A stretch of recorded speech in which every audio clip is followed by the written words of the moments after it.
Welcome to Blue Collar Mystics, the under-the-hood approach to the depths of human consciousness. So many mysteries, so little time, so many big words. That's why we aim to take the mystical and make it practical, usable in your everyday life. And you know, we want to hear from you. We want to hear your story. What happened when you started asking yourself the real questions? Like, who am I? What is this? Is it a hologram? Is this some kind of weird cosmic joke? Hey, these are the questions that we are trying to get to the bottom of as we explore the final rabbit hole together here as Blue Collar Mystics.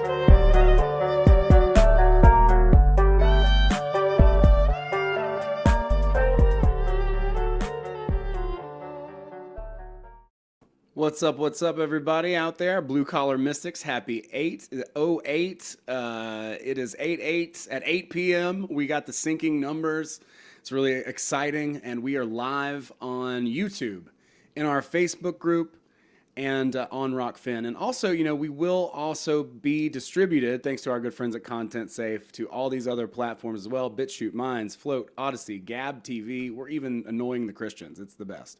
Thanks to those guys. They're really expanding our reach, and they're great. So if you're a content creator, you know someone who is, check them out, contentsafe.co. They can save you a headache. They can upload your stuff for you, which is really nice. Tonight we have a super duper exciting episode.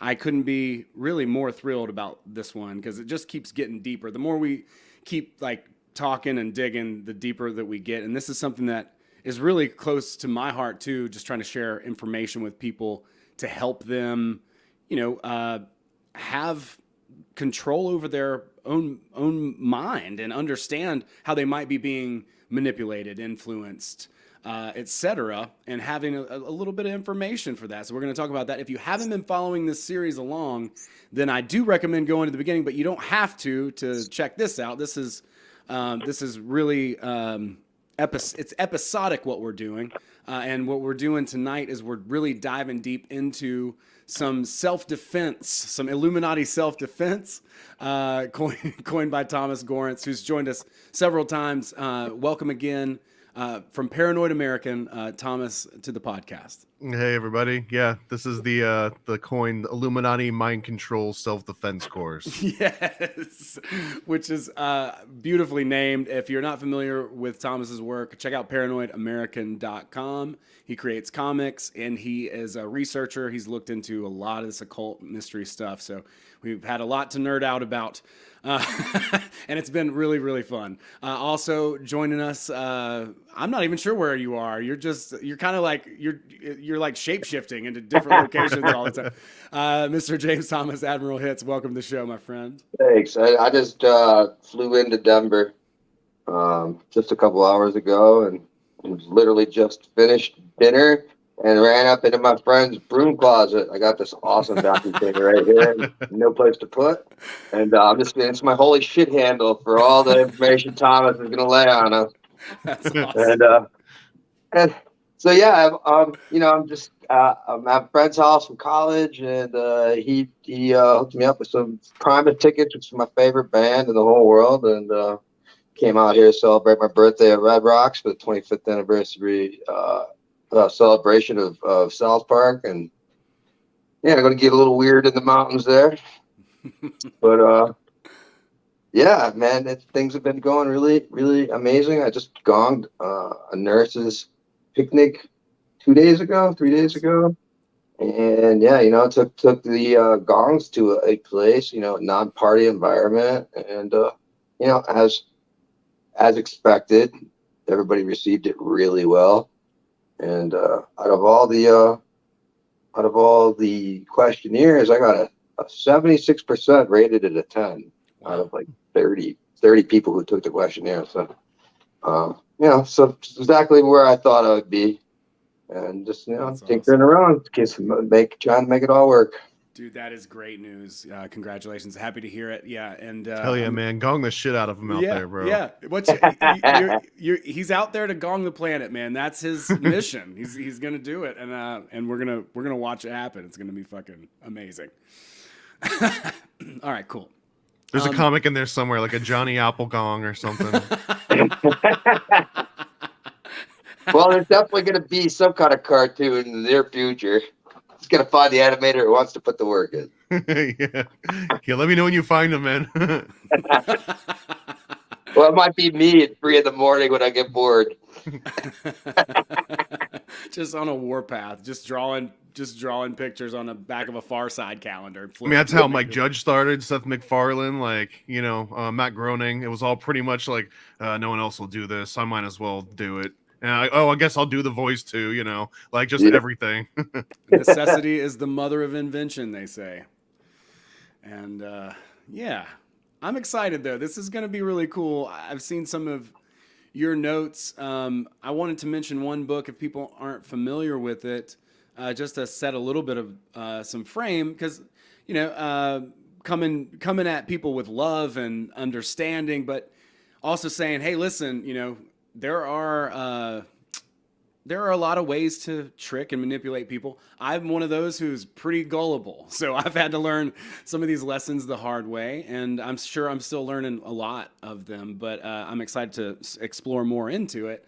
I've had the opportunity to study, logic and the classical trivium and some other methodologies and read some books and do my own research and start to put some pieces of things together. Neurolinguistic programming, I think we'll probably touch on as well. But yeah, it's been really, really good. And this is going to be a great episode. The book I wanted to mention is a book that is a very curious book. With a very curious open, and it's something that a lot of people have mentioned. So I'm certainly not the first one to point this book out, but it's called Propaganda by Edward Bernays. And just a little bit of background on Edward Bernays. He was the nephew of Sigmund Freud, and he was responsible for a lot of public relations campaigns. Another book that's one of the most famous is getting women to smoke cigarettes. Yeah, that's right. The Torches of Liberty campaign. He was also the arm woman too. At all the different in World War II, they had all the different sides, and they used the same "Let's Work" woman, and he was part of that whole operation for Tavistock to weaponize or get all the women to work at home while the men were fighting at war.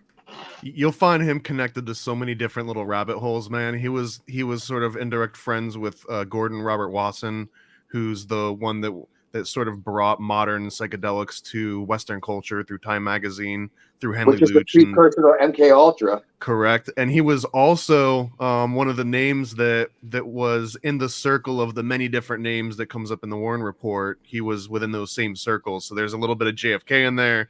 There's a little bit of Skull and Bones. There's a little bit of mind control, a little bit of everything. Like Edward Bernays was in the shit. Yeah, you're talking about the Rosie Riveter logo, right, James? The what? Yeah. I forget what that's called. Yeah, I just want to touch on propaganda really quick.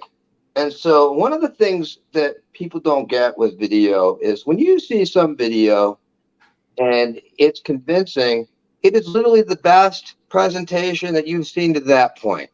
And a perfect example is I made a trans fat movie about chemical food additives and trans fats. I interviewed all the top experts in the world. And I could make a positive trans fat movie with the same exact film. And so it's really just a way to manipulate information. And I'm not saying that everybody is trying to fool you or whatever, but it's really easy to put some music and images and a really convincing argument in 5 or 10 minutes or an hour and really change people's minds without any facts. And, so it's like you just got to learn how to protect yourself from these talking images, these things that they just keep on saying. Oh, it's like, what was the Al Gore movie? It's such a believable presentation. You're talking about the inconvenient truth. Yeah, whatever that is, the big inconvenient pile of bullshit.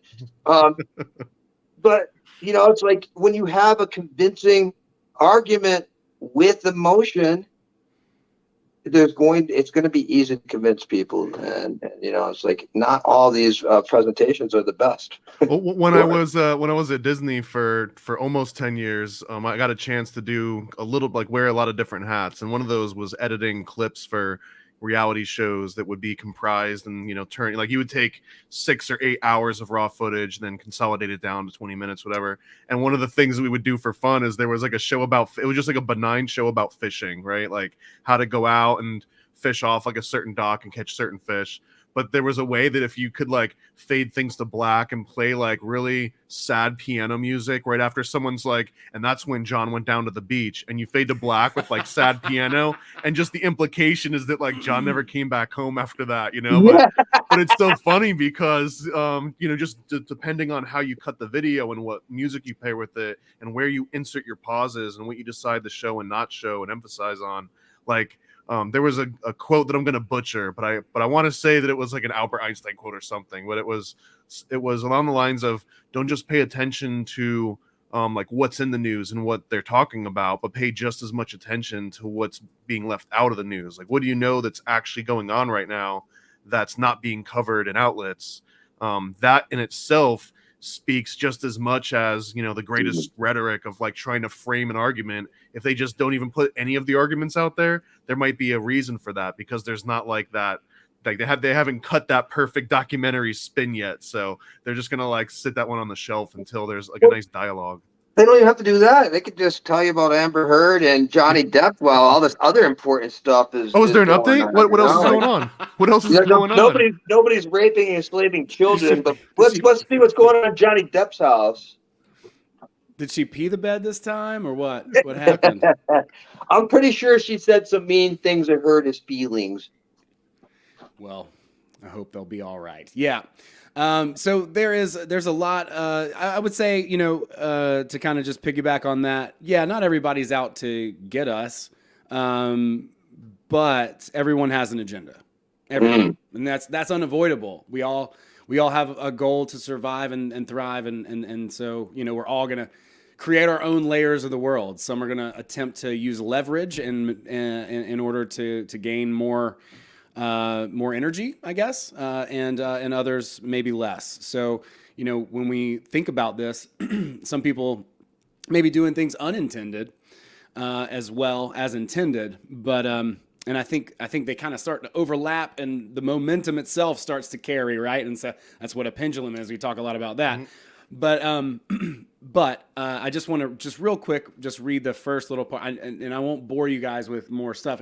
Like I said, this has been shared a lot, but it was so impactful the first time I read it, because it's the first chapter, it's the first freaking second paragraph, really, that just, I mean, he just comes right out and says it.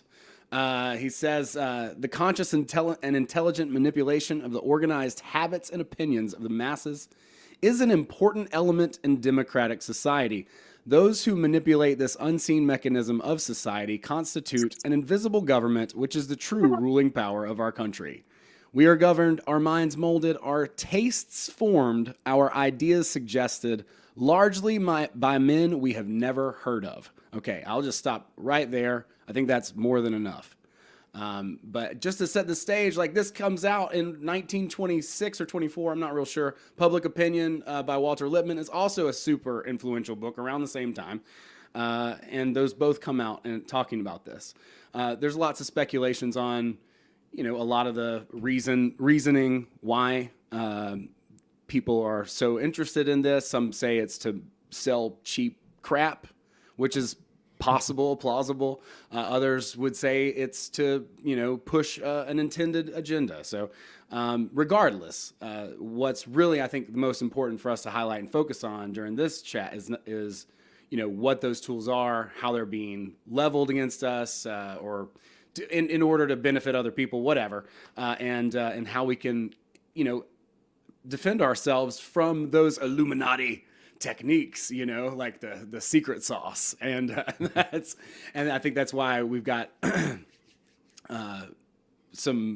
think that's why we've got this crew established here tonight, and I know you're going to have a lot of really cool insight. And I just wanted to kind of start it off with something that was, fundamental to me, understanding like what is going on in the world, right? Like what is, we see movies, we see media, we see commercials and all this stuff, but like why do we see it? And the idea that like even the way food is like based on James's documentary, the way that some of these things are used, it almost is it's unnerving and a little bit irritating to find out that something that you thought you liked the whole time was just an anchor that somebody put inside of you, and they just play you like a fiddle with that, right? Handle So the pool. are you saying it wasn't the story of He-Man that really brought us all in and encaptured our minds and hearts? It wasn't that stellar writing and like the 3-act structure and the whole hero's quest was just really dialed in for He-Man, right? Yeah, I guess that's what I'm saying. Yep. Oh my goodness. Yeah. Yeah. So I just kind of wanted to kick it off there, and I think we could talk about, whatever you'd like to talk about, but specifically, that idea that, hey, there are people that constitute a group that are able to be those influencers, right? Like we don't call them truth tellers; they're called influencers. If they were, they wouldn't be called that if they were telling the truth. And so that's always kind of been a thing. There's always been a push to try and spin things and put them in a certain light and make people perceive certain ways. And they probably got handlers. I mean, who knows, right? Like it's like Robert Anton Wilson says. He's like, if there's like a secret service, then there has to be another private secret service watching out for that secret service, and then there's got to be a secret service watching out for that. Turtles all the way down. Sure. Yeah, exactly. So, a big fractal. Yeah, just a big fractal. Well, controlled opposition's a real thing, Oh, for sure, absolutely. Well, there's all kinds of devices and ploys going on out there, and that's, I think, the point into diving into this kind of stuff. Well, so I propose a little bit of a structure here, and since you started throwing out some book titles, I think I'll throw out a couple others too, just so they're all up front. So if people are interested, so you mentioned propaganda. There's also a book that I feel that was very much based on some of that, called The Crowd by Gustave Le Bon, which came out in the late 1890s, I believe, and it's like a cruder version of what Edward Bernays put together. And then there's another one that I want to say was like the 80s or 90s, and it was another guy named Robert Cialdini, and he wrote it called Influence, The Psychology of Persuasion, and it's like a natural extension. So if you really like propaganda, you'll absolutely love the Influence book. And there's another book too that I think is maybe 70s. I don't have all this memorized, and it's called The Structure of Magic. I think you'll really like that one. It's Richard Bandler and his Grinder, Richard Bandler and some John Grinder, I think. And man, this book, it's like if you wanted to ever take a look at semantics and language and apply it to like science formulas and chemistry, this is that book. Like it breaks down verbs and nouns into like acids and bases and shows you what happens when I mix these chemicals over here with these ones over here. And it really does make an amazing proposition that language is truly magic. Like we're just throwing incantations at each other all day long. And that is the basis for pretty much all social interaction, is just casting spells on each other. So and that book is the precursor to NLP. Correct. Yeah. That book is where NLP sort of all, that one and maybe like 3 or 4 others. But yeah, that right there is probably like the root nugget. And even if you read the introduction there, they say that it's not a book to just sit down and read. It's like a science reference book. So if you ever want to understand how some, like a conversation went, and you're like, wow, that was a strange conversation that took a different turn, or it influenced me, or it influenced someone more than I was expecting. This is a way that you can kind of reverse engineer that conversation into like the chemical elements almost. So those are the books. And then the structure that I kind of have lined out here that I'm sure we'll deviate from just because that's what we do best. But it'll touch a little bit on kind of like trivium, some ritual, some memory techniques, sort of to form like this nice foundation in your mind that everything else can fit into. And then we'll get into some logical fallacies. We'll talk about some NLP techniques, and then maybe even get into like lucid dreaming and stuff, because it's another part of that big muscle, that big gray muscle. Lucid dreaming's all in there. And I would lead with a real quick analogy that you mentioned a really great way. And honestly, when you open up your video and you talk about having this practical, usable, everyday life skills, this is going to be just like a nonstop list of these. And the analogy that I've got is that if you've ever been taught how to fight, and you understand like the posture that you get in and how you'll have a certain arm ready to protect the body, you understand how to square up, then all of a sudden you'll be able to instantly recognize when someone else is squaring up, either to you or to like your friend. All of a sudden you see someone getting into that posture. I mean, like, even if you don't know how to fight, you might realize like, oh, like there's an aggressive posture that's kind of being formed. But if you know exactly what that posture looks like, you can identify it before it even, like gets to that sort of stage. So I kind of look at this, we jokingly say Illuminati mind control self-defense course. But this is truly a way to say, hey, I know that technique. Like this sales guy is squaring up to me, or this, this cult leader that's trying to, recruit me. Like I just realized that someone's squaring up to me right now. And to be able to just identify that part alone, you're already in like the tiny fraction of people that are ready to kind of, self-defend themselves. It's throwing some critical thinking, and you'll be unstoppable. That's right, man. Absolutely. And another caveat too is that the name here is a little bit hyperbolic. I just want to throw like the like, do not try this at home. So if you are an actual victim of MK Ultra programming, you should probably turn this video off immediately and contact your nearest decalcification pineal center, and then consult your Akashic doctor in the morning. But do not follow this video as a way to decalcify your pineal gland. Yeah, I think that's a really good disclaimer. I know some people who can help those folks out on Instagram. Just shoot me a message. You buy enough rose quartz and essential oils, we'll get you taken care of. Yeah. I have a free PDF for that. There we go.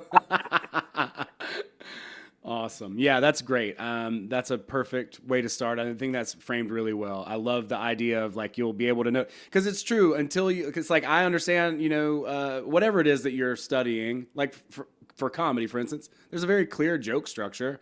You have a premise, an idea, and then you set that up, and then you go in a different direction, and you have a punchline, right? And so, there's obviously more and more nuance to that, but when you understand that and then you go and you see somebody do what they're doing, even though they may make it look effortless and they're masterful at it, you can still spot that fundamental principle. You can see it now. You're like, oh, I see what they're doing now. I get it.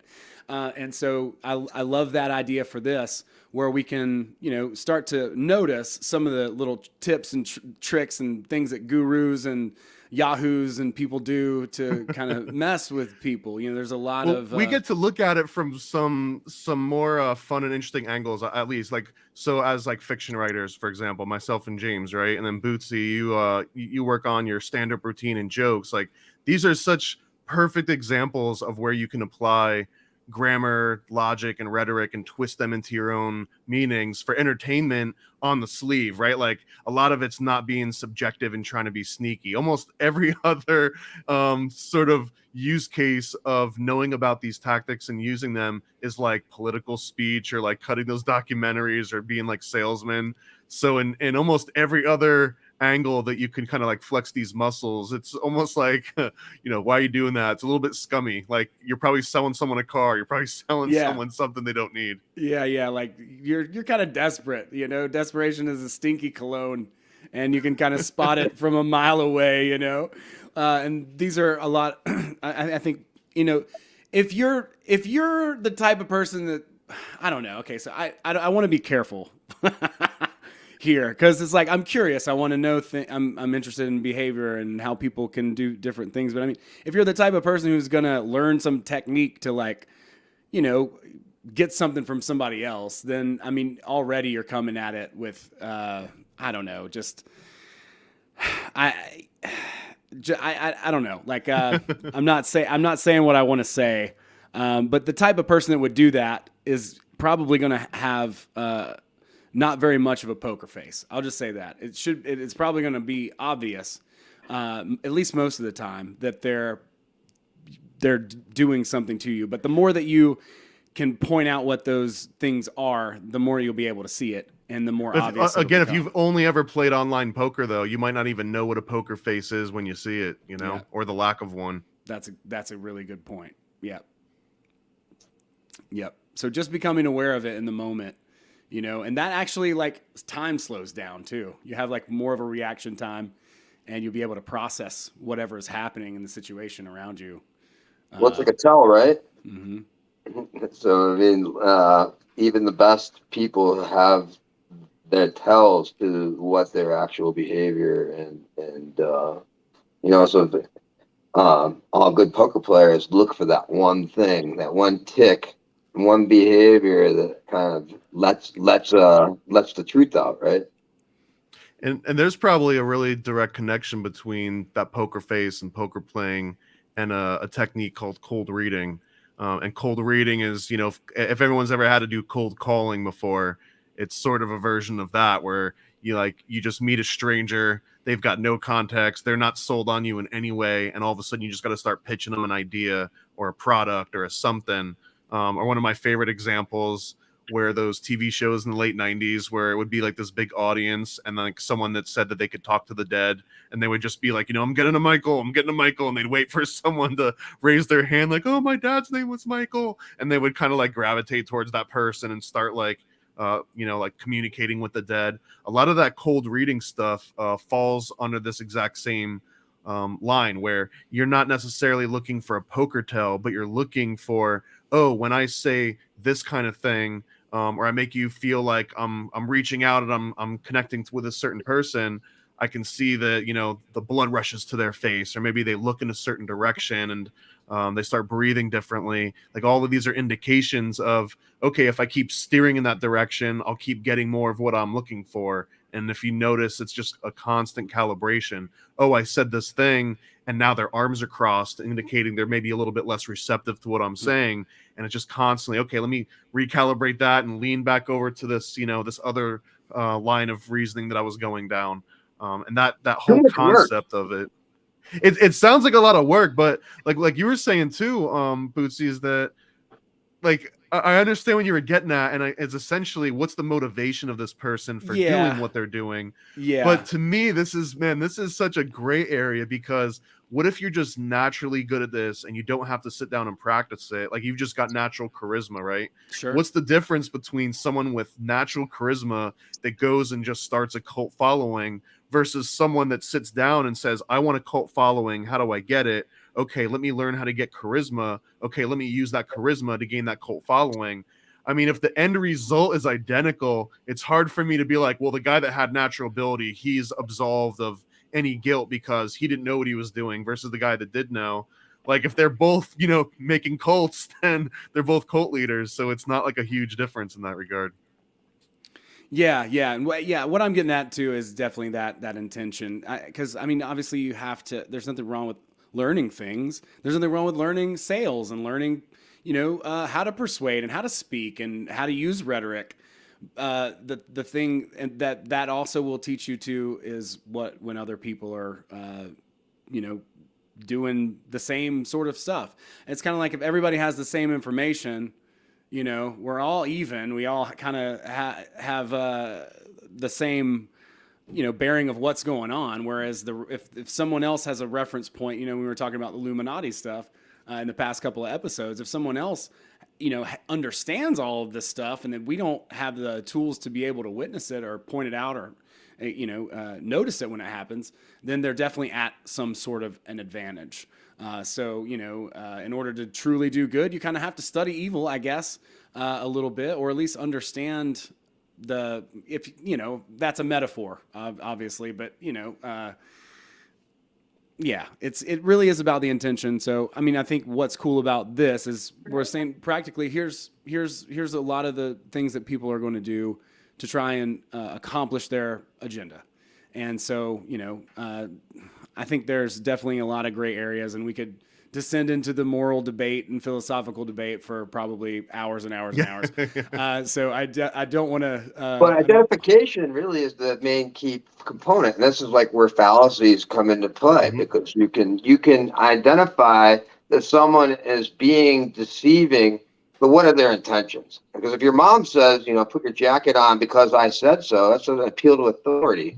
But you can really look at the fact that your mom loves you and wants you to be healthy and safe, and so her appeal to authority, the intention behind that appeal to authority isn't to control you or change your life or manipulate you in a way that is going to have negative results, right? And so that's where these critical thinking components really come into play, because you can look at this and say, hey, what is this entity's intentions? What is this advertising intention? And once you can start building, it's basically having a methodology for fear and uncertainty, right? Because you're just being given all this data and information, and it's constantly coming into your awareness. And if you can't sort it, and you can't even begin to understand how it could be deceitful, well, then you've already lost. I mean, you're sucked right into the prime directive. What a perfect example too of the parents saying because I said so being an appeal to authority.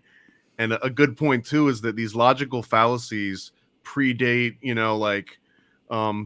modern history. Like they go so far back that they've been known, they're almost archetypes essentially.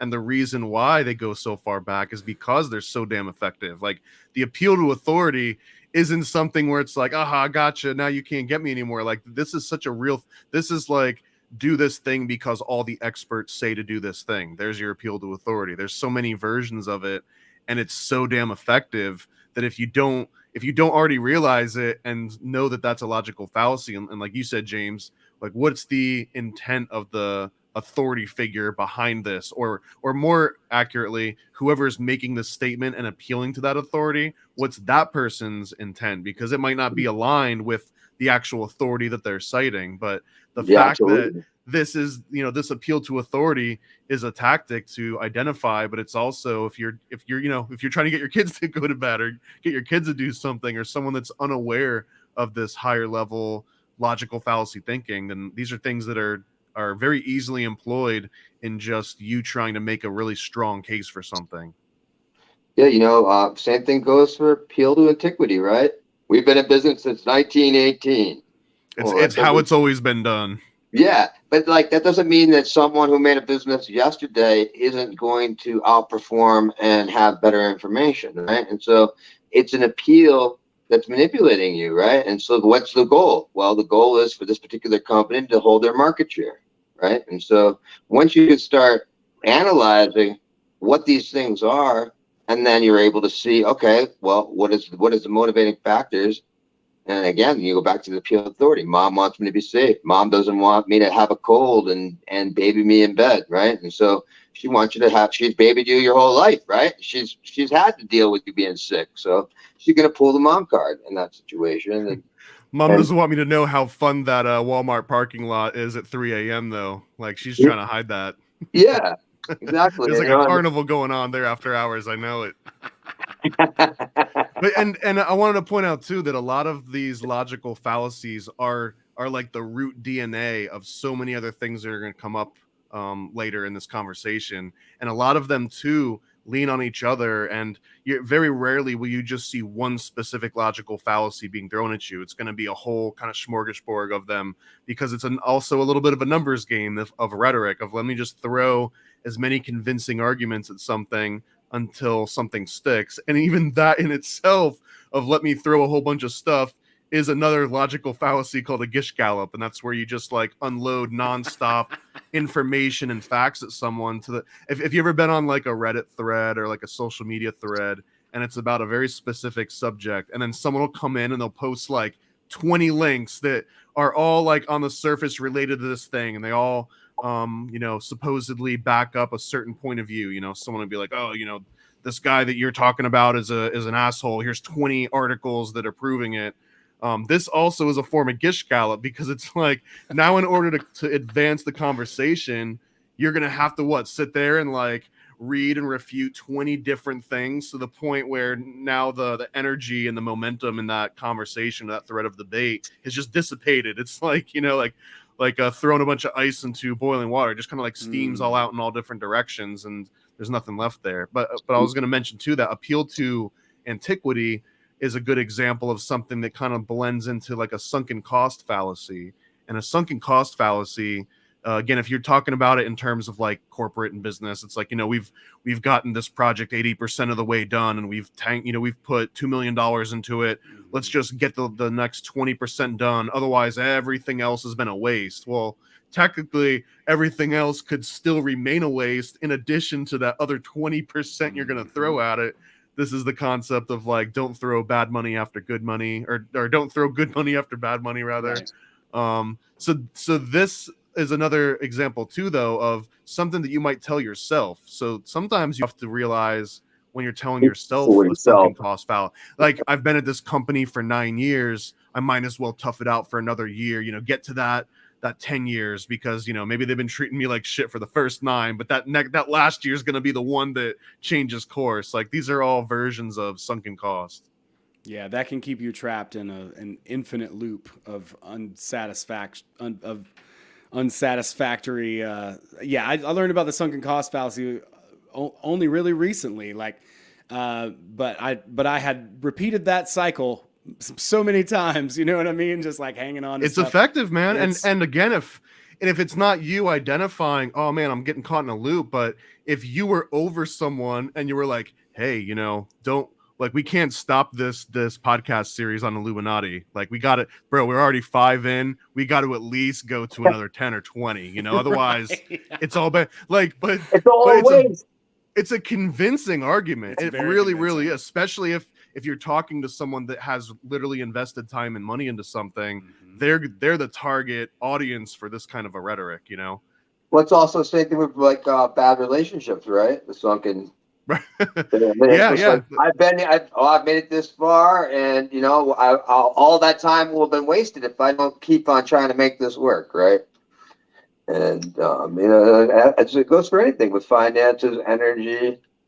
It's like whatever you're putting in, there's got to be an output that's worthwhile, or you need to reevaluate.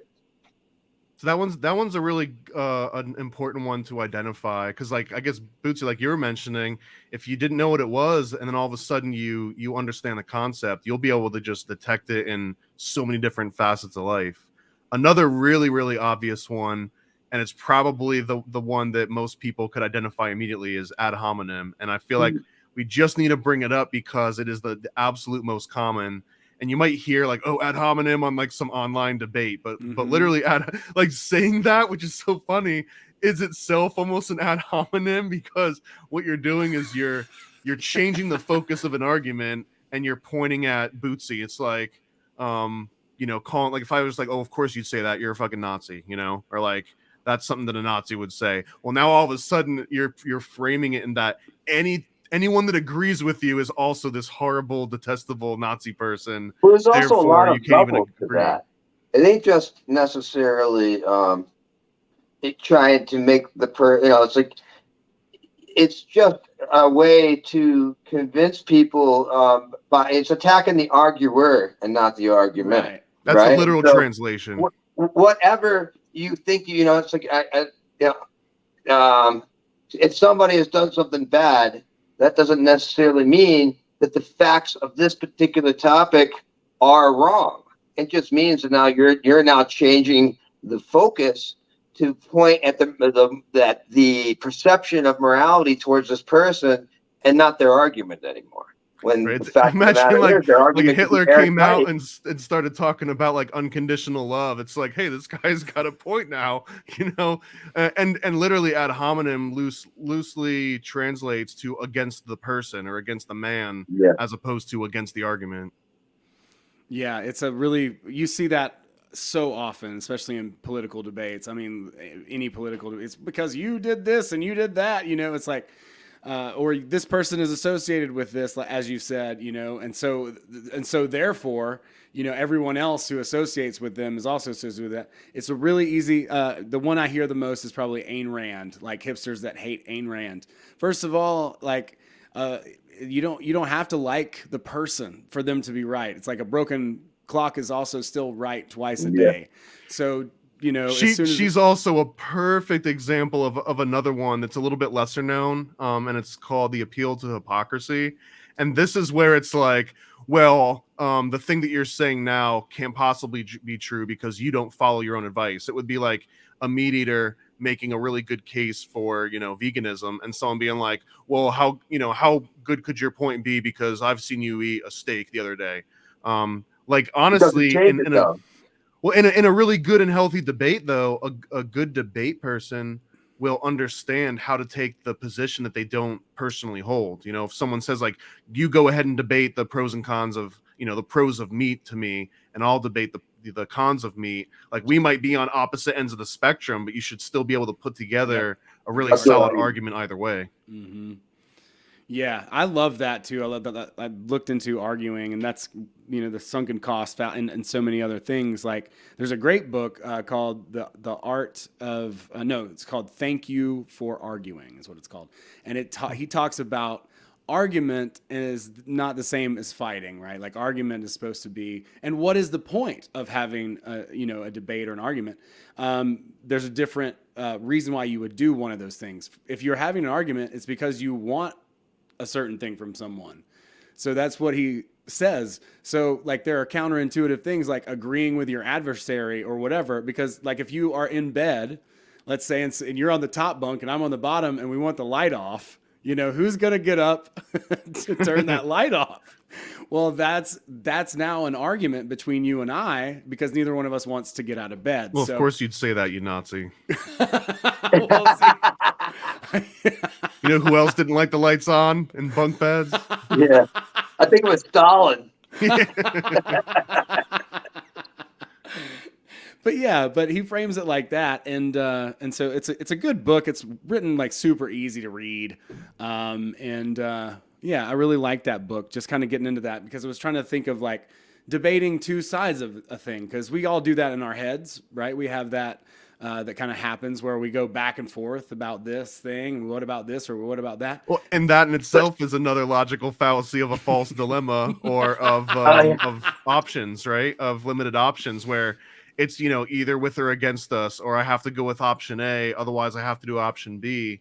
Where you realize, like, well, actually, option C is like you throw a middle finger up to the air and say, I'm moving to Denver, right, or whatever. I'm picking up and just like changing my whole lifestyle. I mean, there's always more than the various options, but that's another. The only reason I bring that up isn't to derail here, but it's to present. This is another logical fallacy where if you understand how to use that technique, you can kind of like impose it onto someone and give them this false dilemma, this false kind of equivalence. And it's easy to do. Yeah, you got to choose red or blue, right?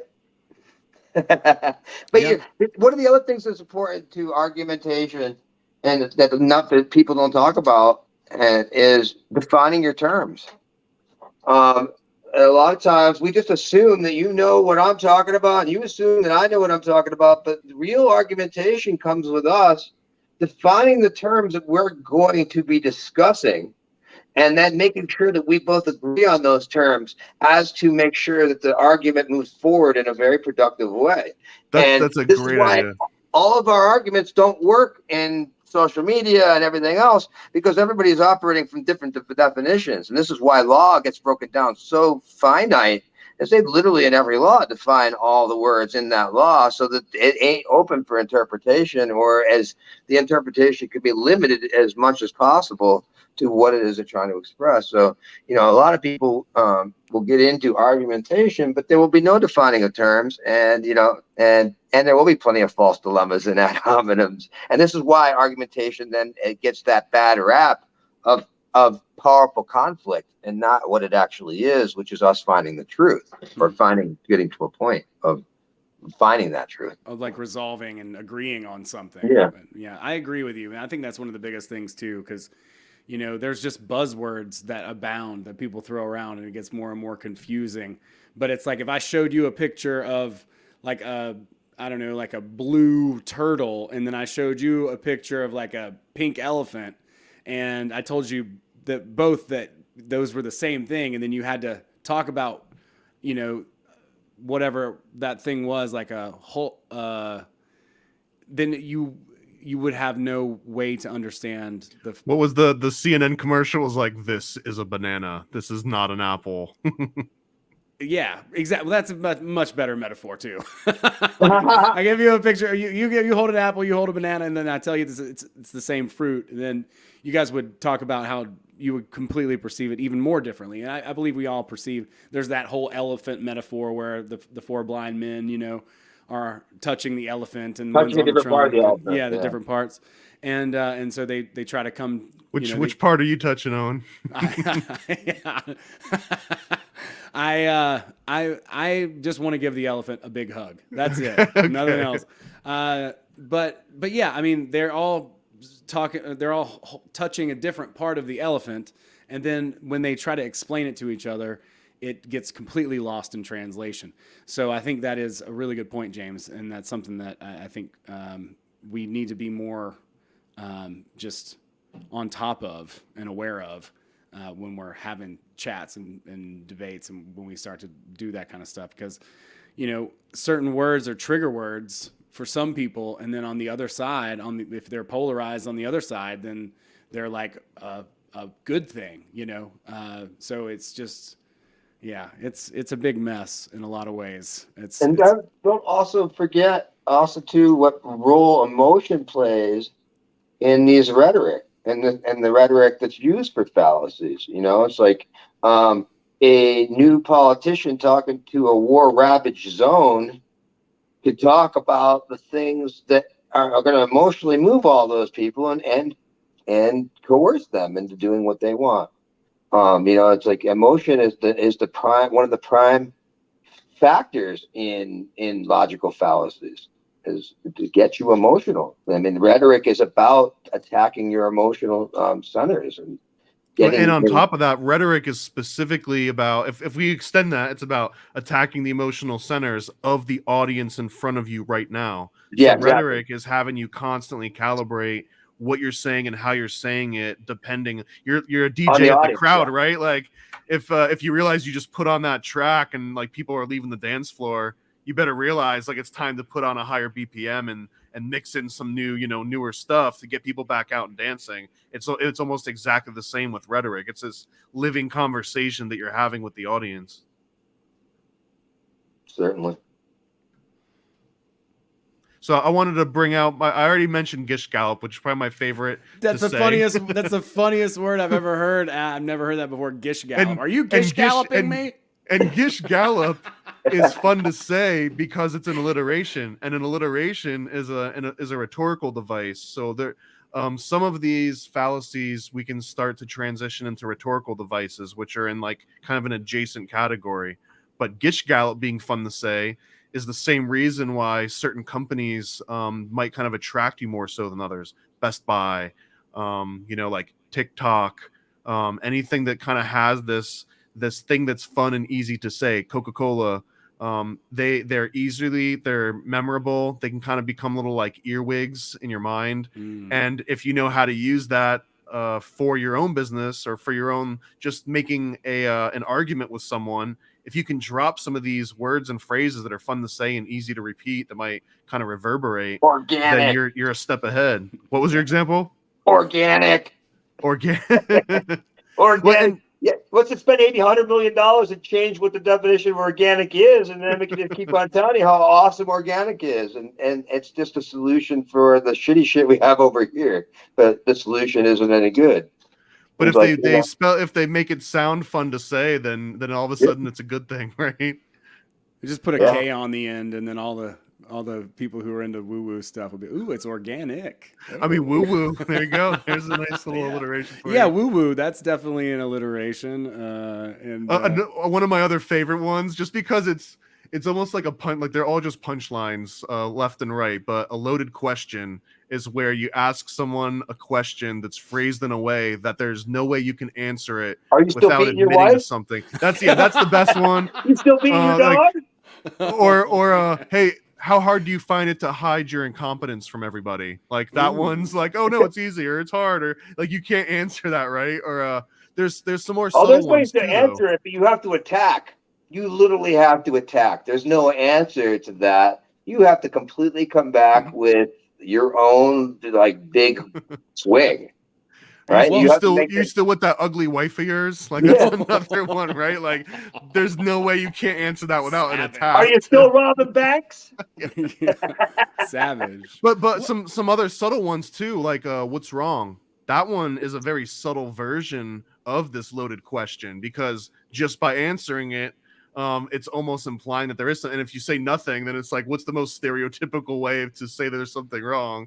Than by saying like, no, nothing's wrong, you know? So like just the question in itself is That is it's subtle. like it's a much broader, it's like this huge door that just got opened. It's not like someone just saying like, hey, what's wrong, you know?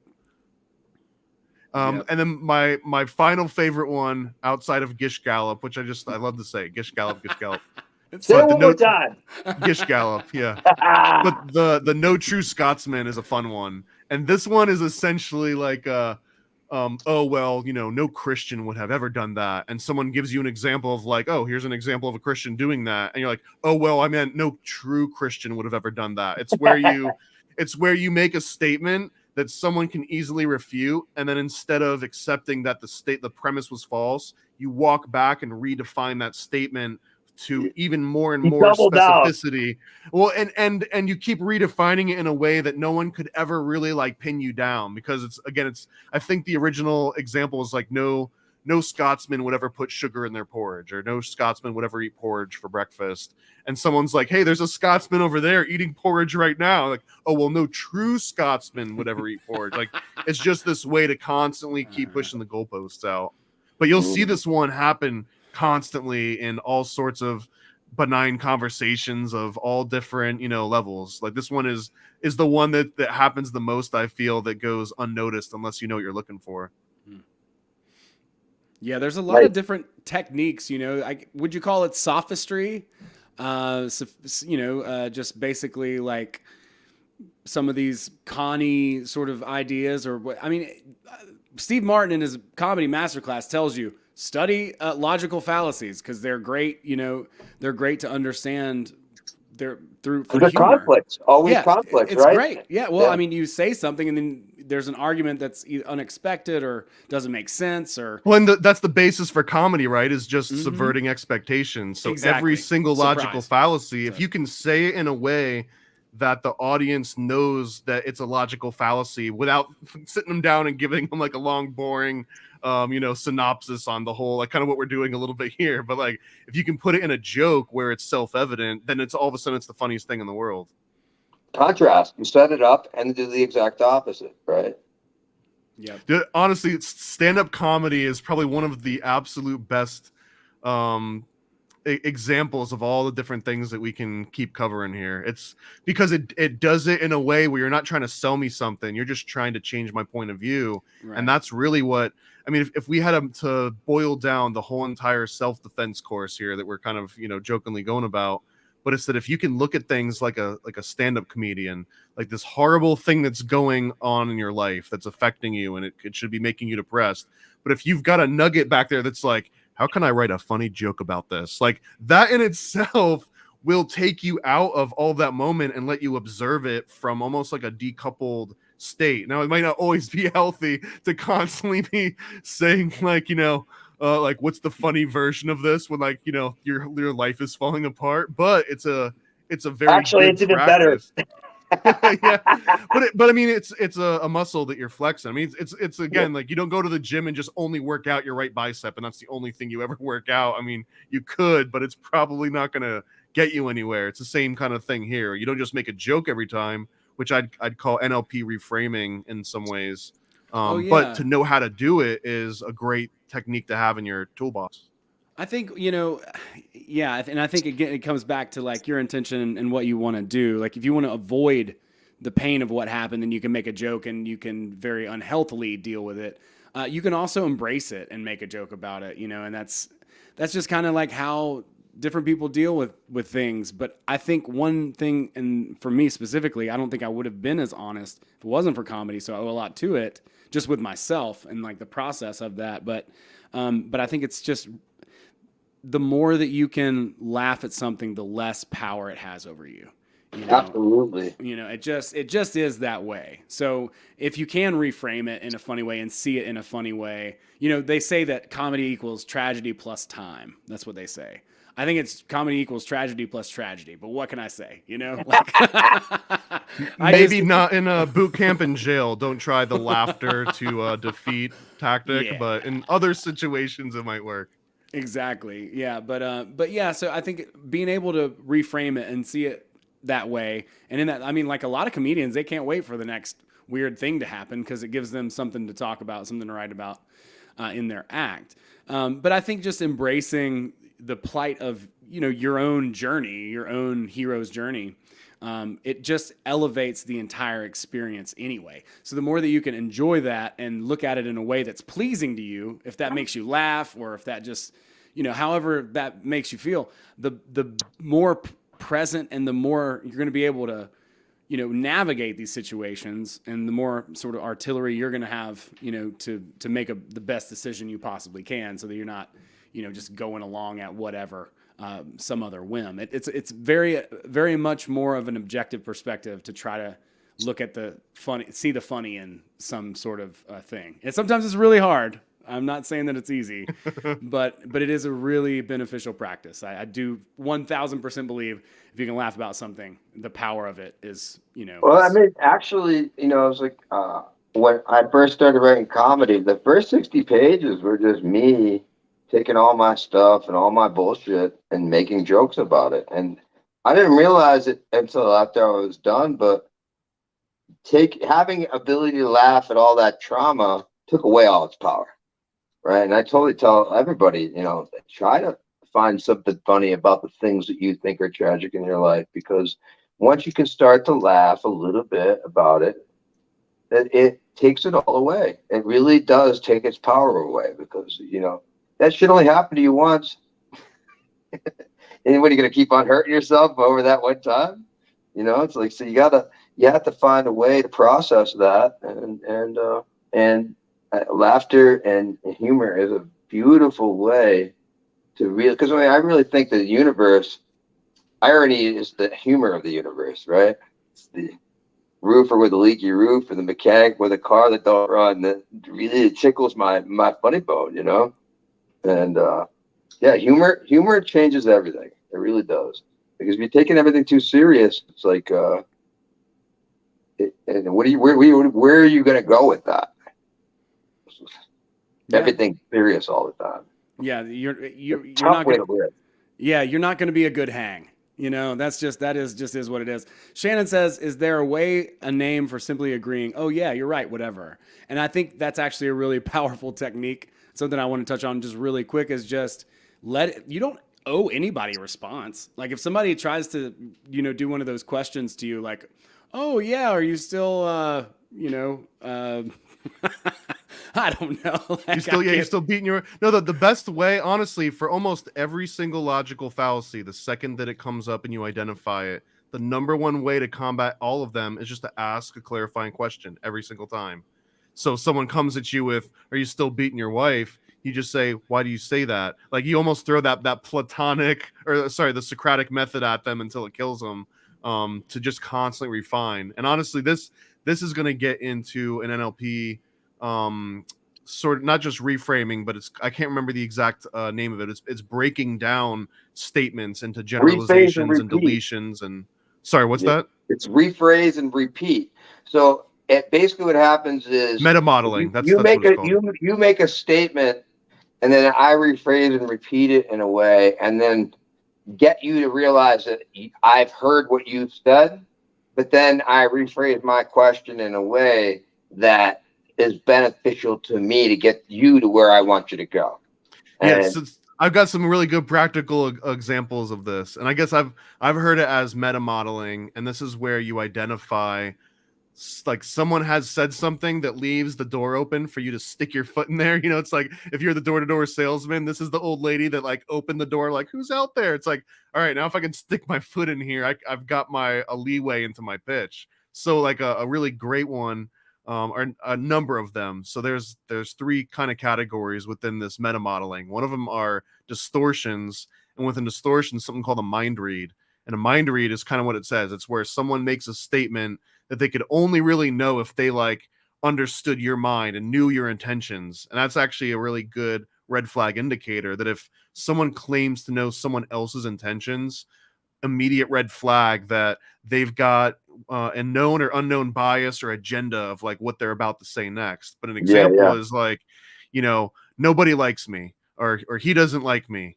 Well, first of all, you wouldn't actually know that because that requires mind reading. So the way to counter that is called a challenge. So if someone were to say, you know, you've got no idea what you're about to get into, the challenge of that would be, how do you know I have no idea what I'm about to get into? You just take the exact statement and you flip it back around until there's a little bit more specificity. And the response might be like, well, like, you know, he doesn't like me. Well, how do you know that this person doesn't like you? Well, because they're not answering phone calls. And you just keep picking it apart. Well, how do you know that not answering phone calls means the only thing that can mean is that this person doesn't like you? And at a certain point, you break down the logic into where there's no real argument there, right? It's just that you're stringing these arbitrary things together, and you start getting at the crux of, why do you feel that way? It's not because of the thing that you said, it's about this other thing that you didn't say. And it's almost back to that initial quote of like, it's not what's in the news, it's what's getting left out of the news sometimes, Omission which is the real headline. lie.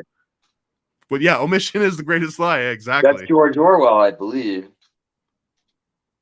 And you can use the same tactic against people, right? So if you're the evil mind manipulator, salesman, MK Ultra agent here, you could say things like, you know, he doesn't like you, right?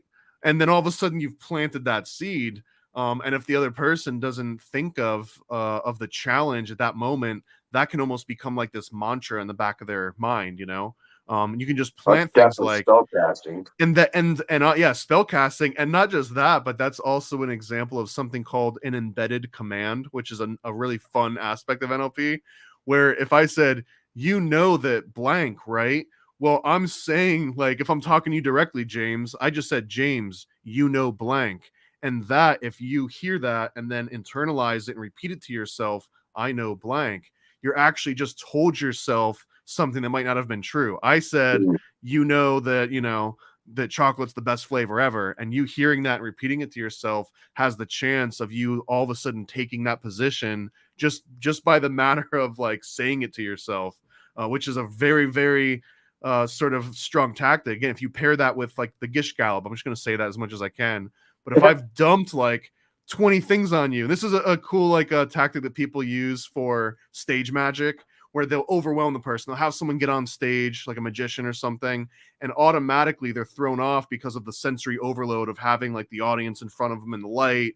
And maybe there's like heat from the lights because, you know, they've like halogen lighting. So now you're sweating. So there's a couple of things working against you, competing for your attention. Then you've got this like magician or performer, whatever. They might put their hands on your shoulder. So now you've got this kinetic distraction. There's 3. They might start giving you commands like, hey, take 2 steps over here to your left. Okay, put out your left arm. Now you've got like, you know, 6 or 7 different commands and sensory things that you're trying to juggle at once. Now someone can jump and give you this embedded command of like, you know that everyone here thinks that you're naked, right? Like that's kind of how hypnosis can work, is that I overwhelm all the other senses and then plant this one very direct, like unambiguous phrase or statement, and you might just latch onto that because in comparison, all the other frantic stuff going on, this one thing that you just gave me, this direct command, it's a lifeline. Like, it's so comforting. Like, oh my God, thank you. Like, let me just hold on to this, even if it doesn't work. And again, like if you watch some cool like pickpocket, there's a Darren Brown pickpocket video, and I think he calls it the Russian technique or something, but he does that. He's like, you know, hey, which way to Big Ben? Oh, by the way, did you know there's gum on your shoe? Oh, could you actually tell me what time it is? By the way, get me your car keys and your cell phone. And like by the time he gets to get me your car keys and your cell phone, dudes are just like pulling their wallet out and just like putting it in his hand. Like, please stop with all the questions. I'll just do anything you say.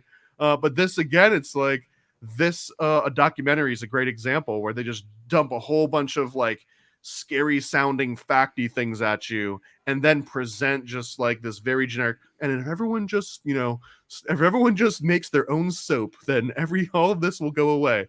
And it's such an easy example of like, man, I don't like what all that other stuff sounded like. It was making me very anxious and nervous. And now all of a sudden there's nice music and a very simple solution and a very nice way of saying it. That has to be the answer, you know? That's the best produced argument of the topic that you are now watching. Yeah. That's like, it's just the best produced until someone comes out with the next best argument. That's the best argument that you have. The 3 minute abs, right? And the 2 minute abs. You know, it's like, you know, it's amazing to me. It's like how much people think they know about nutrition just because of food labels. Just because the USDA you know, information panel, they think that that's nutrition. They think that that's information. It's just like appeal to authority, right? There's appeal to authority. It's just an appeal to authority, and the authority is the people selling the food using a government institution to back up their funding. That they funded that. You know, it's just like but it's always the best. And like, you don't have a discussion about nutrition, then of course all you're going to do is absorb nutrition from nutrition labels and think that that's what nutrition is, right? And so if you're always going to be presented with the best possible argument until the next best possible argument, and if you're not critically thinking, then you are stuck on pretty much whoever has the best convincing argument, not the best information. And unfortunately, I think that's kind of where we're all stuck at the end of the day, regardless. Because, like, unless there's I don't want to go too much on a tangent. There was a funny Portlandia skit where, like, this couple goes and orders a steak, and the guy comes with the menu, and he's talking about, like, it's a, you know, this grass-fed steak, and it's by this, you know, farm down the street. And they're like, actually, what's the name of that farm? And then, like, they drive, and they talk to the farmer, and they meet the cows, and, like, But it's funny because really at a certain point, you are giving up to that appeal to authority or the appeal to something. You're giving into some sort of a logical fallacy because you're not going to want to do the legwork of like, okay, before I eat this burger you just served me, I'm going to just go and do a full deep dive and make sure that I know where the cow came from. Did. There was a whole other association that went and told you that none of that stuff is GMO. So I mean, they've outsourced it for you, right? Yeah. I mean, but again, like, they did all the work for you. Trust us. But even if you do the work for yourself and you go and meet that farmer, now you got to trust what the farmer is telling you, and you got to trust that the cow he's showing you is from the same, you know, batch and treated the same that the one. So like at a certain point, you can't always rely on getting all the information. The best thing that you can do is identify, hey, this person is using a rhetorical device against me. Hey, they just dropped a logical fallacy. Hey, they just did this technique that I know for a fact is a manipulative technique. And whether or not they know what they're doing, I know what they're doing.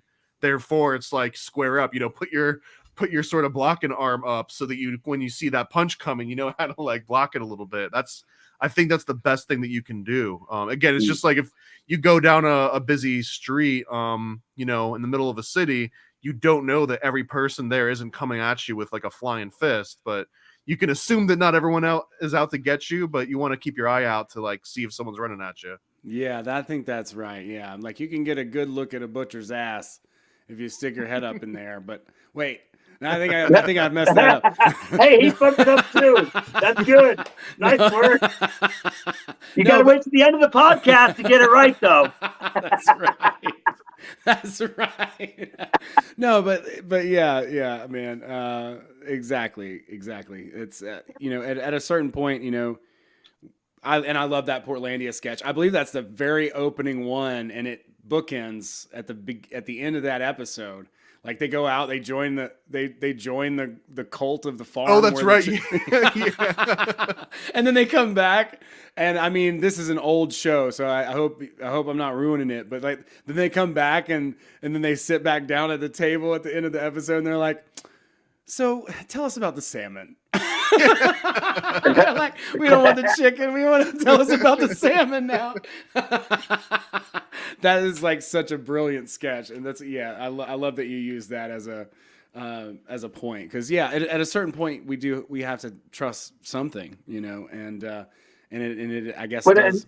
intuition and hunches and emotion and reading are other key skills in these interactions. If you go down to talk to the farmer and the farmer is nervous about you being there, well, what he says might be what you want to hear, but if he's nervous about you being there, well, that interaction might, why is he nervous that I'm here? Well, he could be nervous that he's just around people, but if he's nervous that I'm asking about his well-being and about his financial future, well, maybe he's doing some shifty stuff. So there's a lot of things that mix with this stuff, and intuition, instinct, education, being able to, define those terms and really read a situation, read people.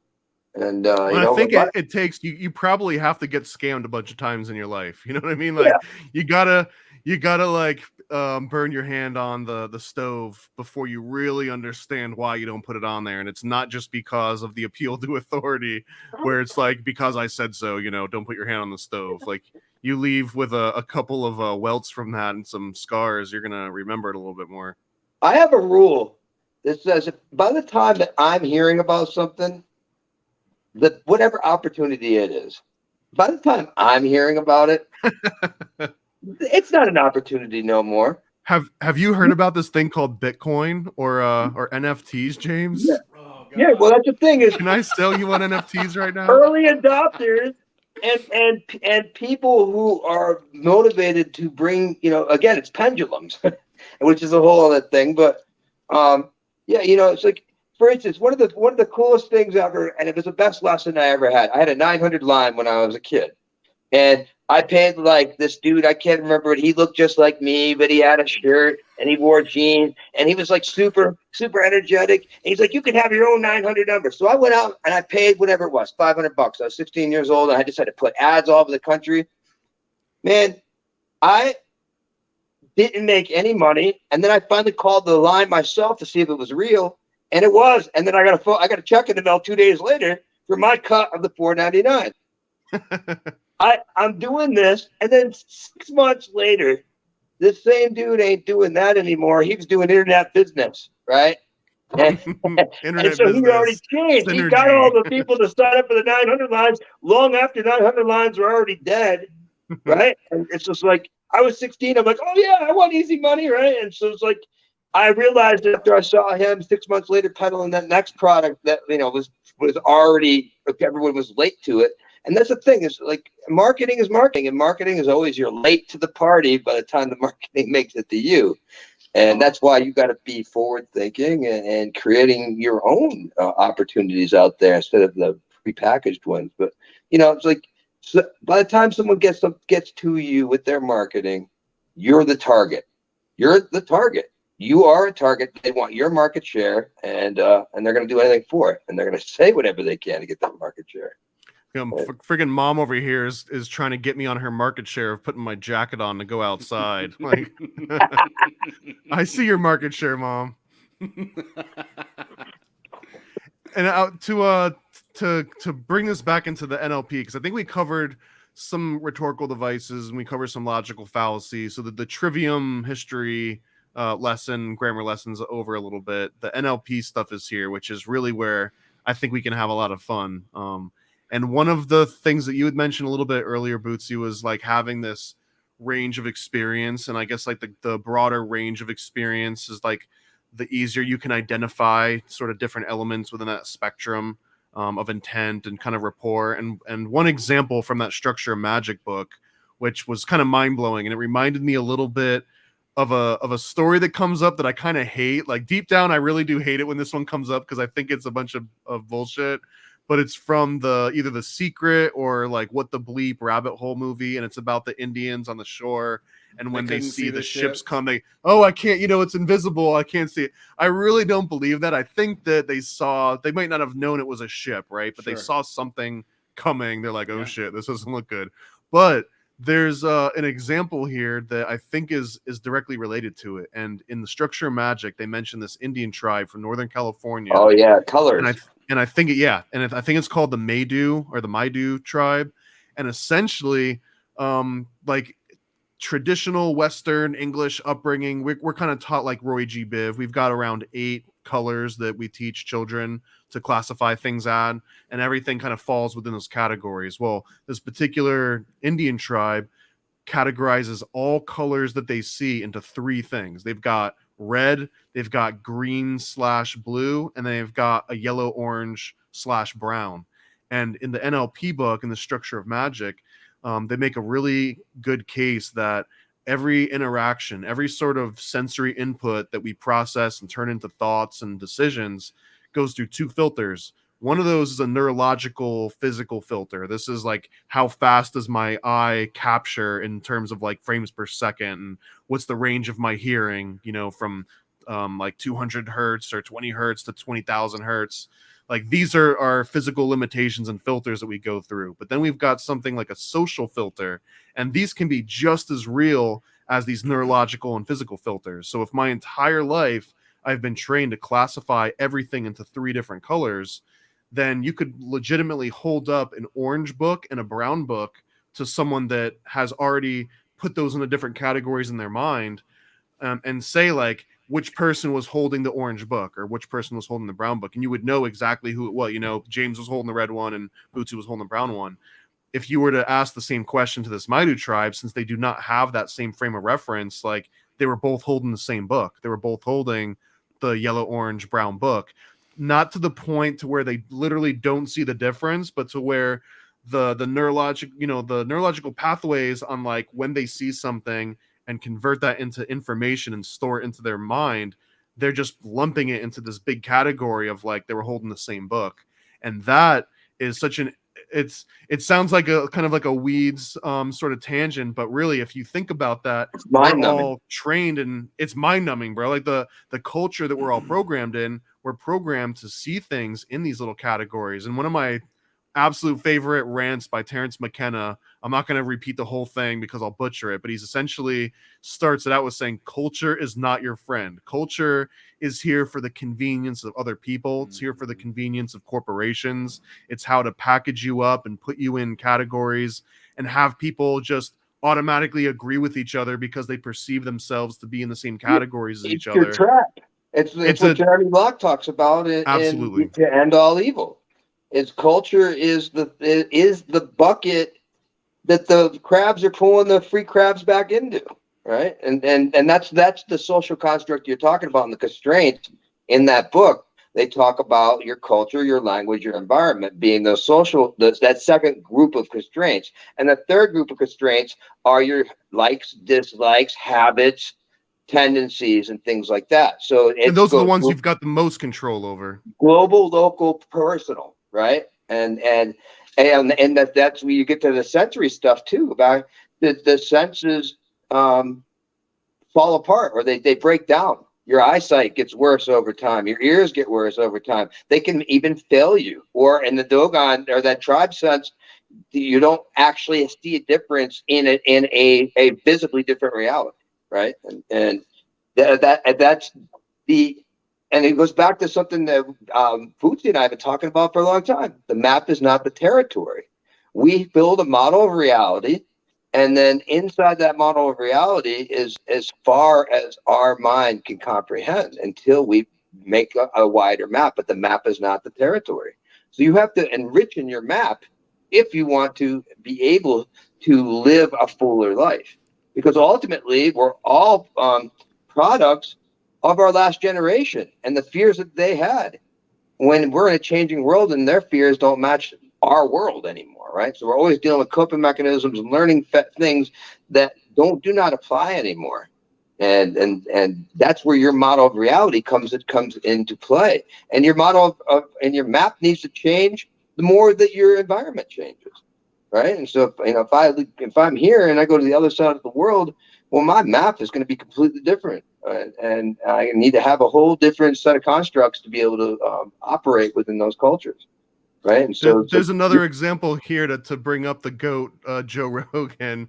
Invite us on the show, all three of us, anytime, please. No, but he mentions on one of his recent episodes on the reason why he goes through this like insane physical conditioning constantly, and one of the reasons he brings up is that he just always wants to put himself into such extreme discomfort so that when other people complain about something that they have to do or something they're going through, like his frame of reference of how uncomfortable the situations that he's been put in, just like through his physical training, essentially, to where it's like, yeah, great. If you had me, walk for 2 days in the desert, that's nothing compared to that time I was in the desert for, 80 days or whatever. Like that frame of reference is kind of the same thing. Like we're talking about colors in the Indians and Joe Rogan. It's like, how long can I just torture my own body before I give up? And a normal person might just absolutely give up at a certain point where he's like, oh, I've been through this a million times. It's no longer an issue for me.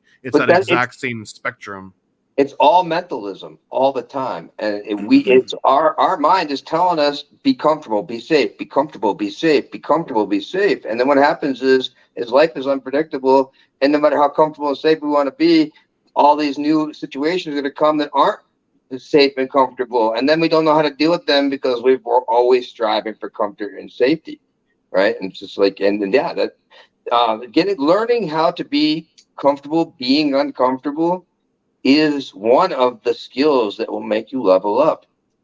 And however you do that, whether it's your workout program or setting yourself up in situations that are way too hard, or, dealing with people, that are going to be really super taxing, it's like, those are really awesome situations if you can teach yourself to be mentally prepared and handle them. I like that. If we were making an actual book here, Get Comfortable Being Uncomfortable would definitely be one of the main self-defense tactics within that book, for sure. Oh, absolutely. And that's the thing, right? So I'm a 7 on the Enneagram, and one of the most important words I ever read was, you are the life of the party because you are afraid of pain. And the moment that I realized that by reading those words and how true those words were, I literally just started stepping into every painful situation I could in my life. And what I learned is none of them were as painful as my perception of what that pain might be. Mm-hmm. And I just started swashbuckling all the uncomfortable things, because ultimately, here's the thing too, is like, you got to poop or pee. All it is a signal that's super uncomfortable inside of you that at one point you didn't know how to deal with, and now you do, right? And we just don't remember dealing with that. And that's all these things. I'm uncomfortable right now, and instead of going for coping mechanisms, let's go for a strong analyzation of problem solving. From a problem solving point of view. So this one is another problem solving tactic that I think people could learn from, and it's also a self-defense thing to look out for. So in NLP's got like a fun little like marketing term that would be, you can make a little logo and make a sticker. They call it the swish method, but there's more broad version of this. So the way to point it out, and that you might have seen before, is you've got like a commercial. One of my favorites, like a Ronco commercial of like a rotisserie or like some as seen on TV product, right? It almost always starts out with like a black and white version. The camera's a little bit skewed. It's like a lady that's trying to like put a chicken in the rotisserie, and it's like she's just bumbling it, and she drops on the floor and something breaks and the camera zooms in, and it's like, there's gotta be a better way, you know what I mean? And then it goes into like the color version, and it's a little bit gentler, and the music's in stereo now, and everyone's smiling, and like she's got like a different dress on that's a little bit better fitting than the previous one. Another one is if you're watching like, they don't do it as obvious now, but political ads for maybe 10-20 years ago, it's like, Senator so-and-so thinks this, and it's like down low, or rather it's like up high looking down on him, and it's like black and white, like a noisy feed almost from like a surveillance camera, and it's like, do you really believe what this senator's saying? And then it's like, but check out this senator, and it's like, again, it's color, and it's from under the shot with the sky behind them, and But this very visual reframing, you can do it to yourself as well. And again, if you notice this, it's like, oh, I know what they're doing here. They're obviously framing option A as this horrible black and white, outdated, off kilter version versus this other thing they're selling me. Unfortunately, not every single tactic is so, obvious that you can just recognize it instantly. But the swish method is where you do this in your own mind. So if you were to take an example of like health, right, James, you're mentioning some kind of like health tactics. So let's say that every time I imagined eating a bag of chips, I wanted to change my mind and drink a glass of water instead. What you can do is exactly that commercial Ronco thing. You imagine in your mind that glass of water, but the glass of water is going to be like blue, like bright blue, crystal blue, like dripping with condensation. You can almost see like like the ice haze coming off the top of it, and you see that, and you bring it real front, and the spatial aspect of this is very important. So it's kind of like out in the midground, and as you're bringing it into more and more detail and color, and like you can almost feel like the ice coming off of it, you're bringing it right up in front of you to the point where there's like an 80-foot glass of water right in front of you. You couldn't even see around it if you tried because it's just massive. And this goes into almost like memory palace linking techniques. But you do this, and at the same time, you imagine that bag of chips. And now you're going to take that bag of chips and move it all the way out into the background. It's going to get black and white, and it's going to lose a little bit of resolution, almost get blurry as it goes out there. And then you just snap yourself out of it. You go and you do, go take a shit, go take the dog out for a walk, go do just some mundane activity, come back and get right back into that same mental state. Bring that big, nice, colorful glass of water up and push away the other thing, black and white. You do that like 3 or 5 times. And this like aspect of visualization, the next time that the actual item comes up into your mind, it'll be so much easier to push it away, way out into the distance to where it's black and white and blurry, and I don't even think about it anymore. And immediately you're going to be like, oh man, I really want a nice cold glass of water.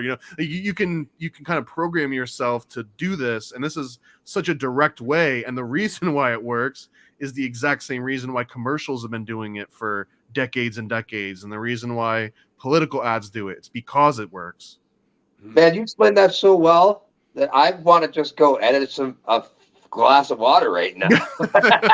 Well, and honestly, man, this is what got me into it, to into NLP as a whole, because I saw this video with Darren Brown and Simon Pegg, and I'll give this the short version of this, but essentially he's trying to convince Simon Pegg, it's his birthday, and he's like, you can have any birthday gift in the world, and he talks to him for like 10 minutes, and at the end he's like, what birthday present do you want? And he asks for a BMX bike. And I remember when I was watching it, I was like 23 or 24 or something. I didn't want a bike, right? The last thing in the world I ever want a bike. So I'm watching this, and when he asked Simon Pegg, what do you want? At the same time that Simon Pegg said it, I was like, a bike. And sure enough, he opens his big box and there's a bike inside. And it's like, why would this millionaire and a 24-year-old that's got a car, why would I ever want a bike? And then he kind of reverse engineers it, and he shows you how he did it. And on the way there in the van, they drive by a bunch of bike shops, and they made sure to drive by a bunch of bike shops. And then as he was asking him questions, one of the questions that stood out, and there was like 20 or 30 versions of this, but he was like, maybe you want a brand new car or a video game console, like a BM or an Xbox. Well, the implication was he was saying BMW and left the W off because he said car, and then Xbox, but really he said BMX. And then he mentioned some other things. He talked about like spinning your gears and like 2 different wheels spinning, and all of these different suggestions kind of resulted in the final conclusion of like, I want a BMX bike. I don't know why. Like, this is not something I've ever wanted before, but for some reason I want a bike. And it was like, I know why, because I planted like 20 different reasons of like why you would say this. And it wouldn't work on everybody, but for the right person. And for me, that was like, it was like, holy crap, this dude just mind control programmed me from like an 8-month-old TV show that I just downloaded and watched, and it's still like effective, Wow. I mean, yeah, it's definitely, you can, so the key is you have to not be lulled to sleep and actually be on guard. You have to be, like you have to be ready to defend yourself emotionally and mentally from the world, because it all goes down to mentalism. How often are we really physically challenged by the world? More, I feel more so emotionally and mentally is more than anything physical that I've ever had to do, and that includes playing sports or hiking mountains or snowboarding or anything. It's different. Like the emotional landscape out there is you're under attack at every moment, and it's not even to say that those attacks are negative. It could be as benign as needing a market share, but you are susceptible and you're under attack at every moment because everybody's got an agenda. You got to be like Jason Bourne, like walking into a room and it's like quick, what color hat was that person wearing in the corner, and like, you have to like understand that like the guy had a knife or something, where like like Marines or something would like walk in, and they call it situational awareness, where it's like I always know where my exits are, like where's the biggest guy in the room, like if something like a fire were to break out, like where's my escape path? Like who would I push out of the way to get there? Like all those things going through. That's a big one. I always pick my exit strategy. I back into car spaces because I don't want to back out. I want to drive out. I don't know where I'm going to be leaving and how quickly. But the point being is that it can be extremely emotional and just mentally taxing to be constantly aware of this kind of stuff, compared to someone that might just be floating through existence and get taken up and I think we've all been that person, right? That just kind of floated through an experience and was like, oh wow, I got swindled, holy hell. But it isn't really that taxing. Like, I don't go through my days going, he's out to get me, they're out to get me. It's more like a shield and this shit's just bouncing off my shield all day. I think like once you have like that map, right? Like you have this map, but you can start to build more onto the map. So you the more that, like we talked about at the top of the episode, it's like now when you see somebody do something like this, like if they start mirroring you, for instance, right? Like, which is an NLP technique where it's like, oh, if I'm trying to get you to we would I would mimic your body language and all that kind of stuff, which the first time I heard about that was a Polinick book. But, as soon as you become aware of that, you immediately see it. And then when somebody does it, you're like, oh, I see what you're doing there. Now it's on your map. So you don't necessarily, over time, you just want to try to expand your map as much as possible, because the more that you can expand that, the more that you can understand all these different sort of nuanced things that are going on. And you can just... And then you'll see it. But that's really that whole idea of like the map not being the territory. Like you could see Darren Brown do that, or he could even do it to you, getting all those bikes, or get it, and you'd have absolutely no idea that it was happening. But if you have the awareness that is a possibility, that is a tactic, that is a technique that somebody could do, now you can observe it. Whereas before you just simply couldn't see it. Like if you see a masterful comedian or whatever, like somebody who's really good at something, it's going to look like they're not even doing shit at all. It's going to look and so some of them might just naturally be doing like right. Mirroring is such an awesome example. I can't believe I hadn't even written this one down, man. But mirroring is like, you're in a interview with someone, and we're talking back and forth, and they cross their arms. Well, now you cross your arms, or if they lean back and they put one hand up on the table, you lean back and you put another hand up on the table. And like, you don't want to do it to the point where it's so obvious that the person's like, what is it, Simon Says, or like, you're mocking me. But if you can do it subtly, and like, for example, if Owen, you just started like insistently, scratching your ear or something, I might not scratch the exact same ear, but I might, do a couple little like eyebrow rubs or something. and at a certain level, it's really just all building rapport. It's about me and you building some kind of rapport, whether you know it or not. And part of that is like, you might be subliminally thinking, oh man, maybe I'm like looking like a weirdo right now. I can't believe I keep itching my beard or my ear. It just really itches. I hope this doesn't look weird. So then by me responding and doing like a little itch thing, it's almost like I take the pressure off. You're no longer being unique. That's sort of like these physical movements, and a lot of it's like spatial posturing. So if you walk over onto the left side, maybe I go and walk over on that side, but you can break this down into terminology too. This is one of my absolute favorite examples that it probably doesn't sound so impressive until you see it in action in your own life, but repeating someone's own words, but actually targeting the same sensory examples they use. So for example, Owen, if we're talking and you keep saying things like, oh, well, it sounds like you're saying, and what I'm hearing from you is, and oh man, like the vibrations of this conversation, these are all somewhat like auditory, audible sensations, right? So I might talk to you in more audible terms. I might talk to you about music. I might talk to you about things being in harmony, things being in cadence with each other, because these are all musical audible sounds. Now, on the other example of James, if I'm talking to you about something and you're not using these audible terms, you're talking about things like, well, that makes me feel like this, and oh, it really touched me when someone said this. Emotional. Now, well, or they might be kinetic terms where now we're talking about touching, feeling, sensing. So I'm gonna take the, if I'm trying to sell you a car, right? I'm not gonna be like, man, it's got like, if Owen's Let's take Lucy's a talking ride. about a car and he's talking about audible, I'm gonna go into about the 5.1 surround sound, the bass, the EQ, like it comes with the XM stereo subscription. You can listen to all your favorite music. If you talk about touchy feely shit, I'm gonna be like, hey, this has got great leather interior. Feel this seat, feel like the nice different tactile versions of the different materials in the car, like these kind of things. If it's about vision, I might talk about, look at all these cool lights. Look at this great, glass that you can see right through. Look at this tinting. So it's all about understanding what your frame of reference is. Are you a visual person, an audible person, a tactile person?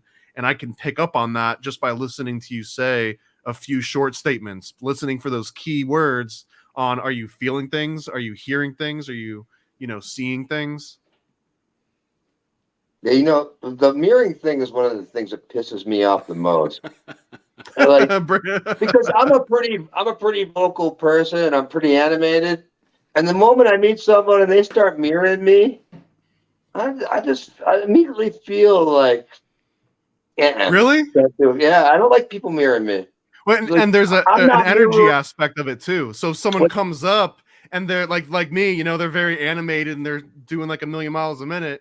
You don't want to come up and be like, hey man, how's it going? Like, you kind of want to match the energy, unless you're intentionally trying to bring them down. Then you kind of match them and slowly bring it down, or vice versa. I don't know. To me, it's to tell that you want something from me the minute you start mirroring me. That's like, very seldom does somebody mirror me because they're really trying to like get me. You're like pinching your nipples. You're like, oh, you're gonna do this too. You just rub your nipples the whole time. You just keep upping it, upping the ante.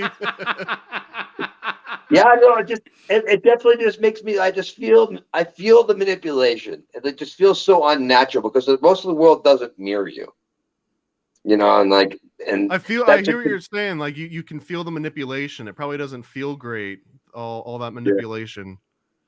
Yeah, it's just like, I don't know. It's just like, that's the beginning tactic where I feel like it's done a lot too. Like, that's one of the go-tos is the mirroring, and especially in sales, the hand on the hip. Put my hand on the hip. They put their hand on it. I put your hand up on my hip. When I did, you did. Well, what's the phrase that I'm gonna butcher? But familiarity breeds contempt. Absolutely. That's probably what you're honing into. Is like, it's such an easy thing to recognize, and then if it happens often enough, you just start it just breeds contempt out of you. Like, why are you mirroring me? Are you trying to build rapport? Like, what an asshole you are. But you could also NLP reframe that to, this person actually wants my attention and approval for some reason.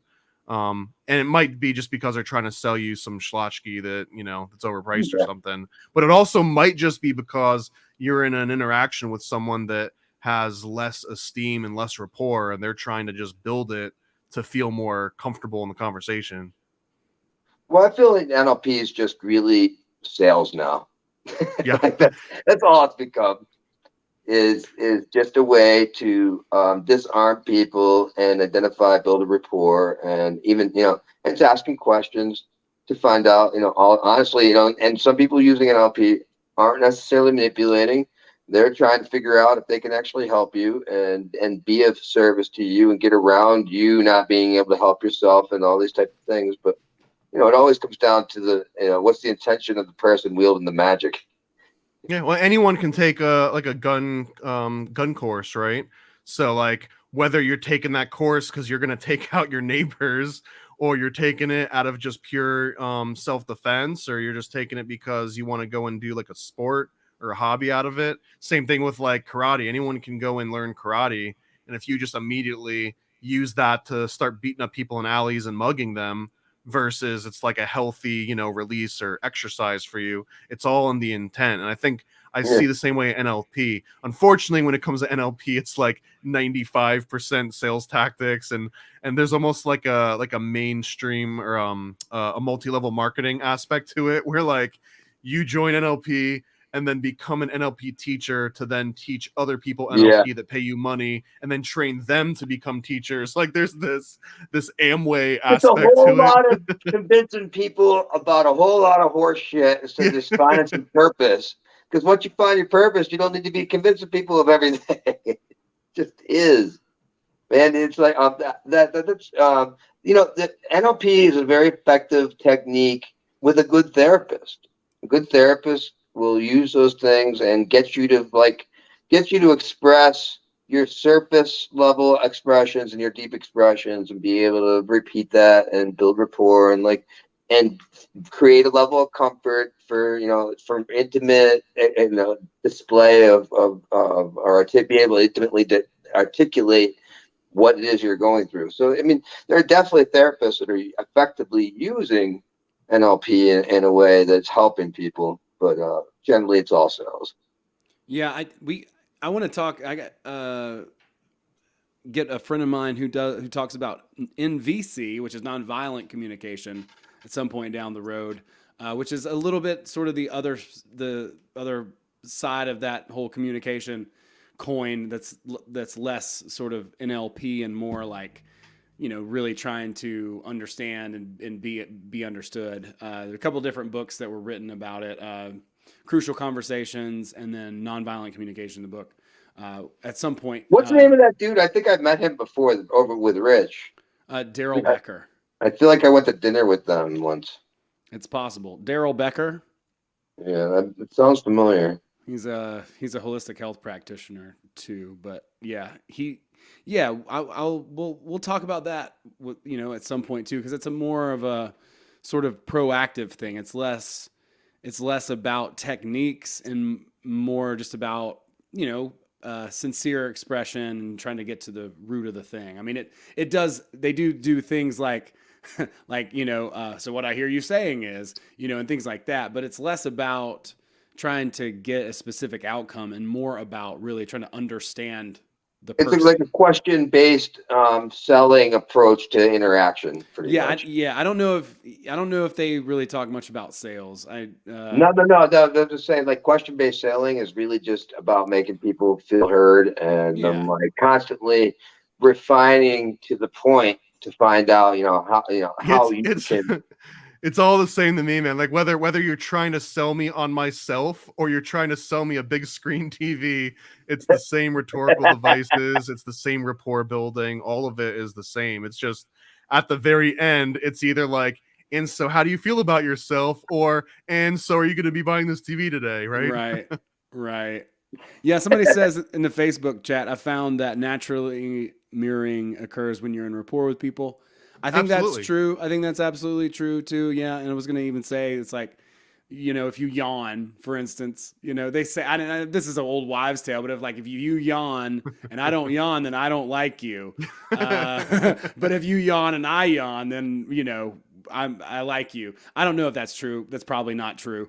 It's like an old wives' tale type of thing, but I have found, that can definitely happen, especially if you're really vibing, right? Like with somebody. And I tend to believe too that a lot of these, like for example, the mirroring and building rapport, I don't necessarily think that someone discovered that mirroring builds rapport. It was more like the other way around. It's like, wow, if we observe 100 different people that have rapport with each other, what are the commonalities? Right. Oh, wow, mirroring happens to be this big commonality. So then you can inverse that and now use the commonality to build the rapport, as opposed to it being a side effect. It's now a catalyst. But is there not a difference between intentionally doing it and naturally doing it? I don't think so. I think that there is inside that person. But from an outside observer, that's impossible to know that intention. I don't see that there's a difference. Like, you couldn't know the difference, you know? It's kind of like going back to cold reading, like as a thing. It's like if I know you, then I can tell you things about yourself. I can be like, oh, you had you whatever it is, positive, negative, whatever. Like I can say things about you or put words sort of in your mouth. Well, I'm glad you brought out cold reading, because I got this natural progression. We went from like trivium into some logical fallacies into NLP, and then my next two is cold reading and then gaslighting. So cold reading, gaslighting. one of my favorite examples of cold reading, which is, and because it's so easy to pick up on, especially if you go, and I wish I could remember the damn guy's name. It was on like Fox in the 90s, but it was like an everyday show where a bunch of people would talk to their dead relatives. And I know what you're talking about. I forgot his name, but he was his name is John something. Whatever, John Douchebag. Yeah. But one of the coolest parts of cold reading is that you never say negative, and I just screwed it up twice. You never say a negative. You don't say the word no. You don't say the word but very frequently. You almost never acknowledge a mistake that's made, and you string every statement together with the word and. Even if I totally butchered it, if it was like, Bootsy, I can tell that your grandma's here.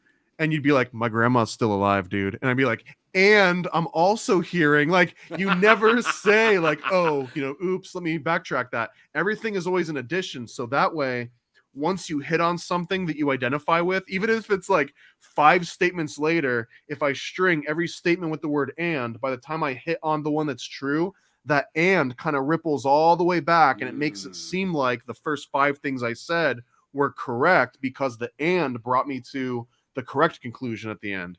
If I kept saying like, oh, but I meant, if like the word but is a negative, so every time I say but or no or oops, it's like you're digging points off of me. Every time I say and, it's like a multiplayer. Yes, and bro, like an improv course. Again, it all comes back to comedy. Like comedy is the answer to everything.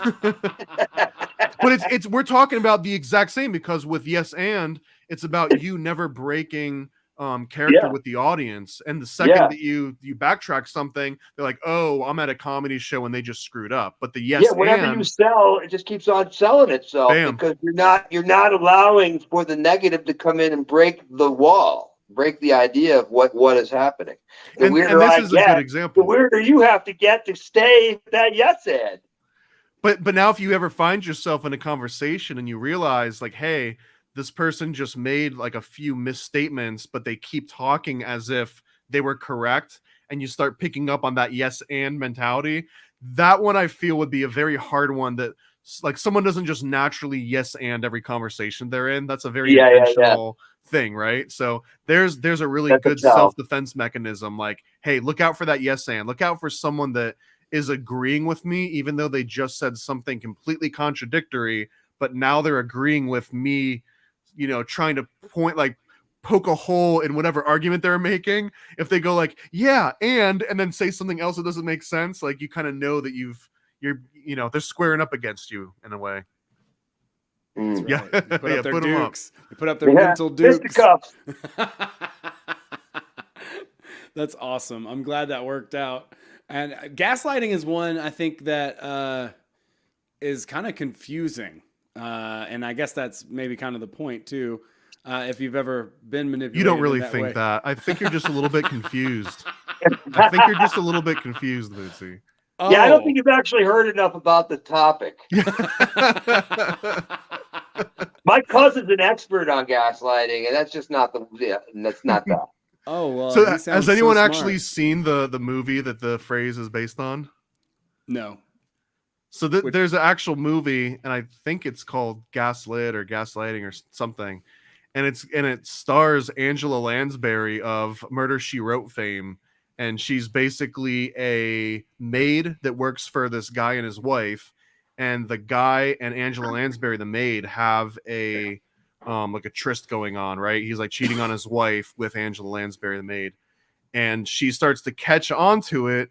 But they basically gaslight her into thinking that she's just imagining it all, and that, like, she's seeing things, and I think part of it is they actually are letting the natural gas fill up the house, so that they start blaming like, oh, it's because you've been inhaling all of these gas fumes, it's making you go crazy. So they convince her that she's going crazy by just telling her she's crazy.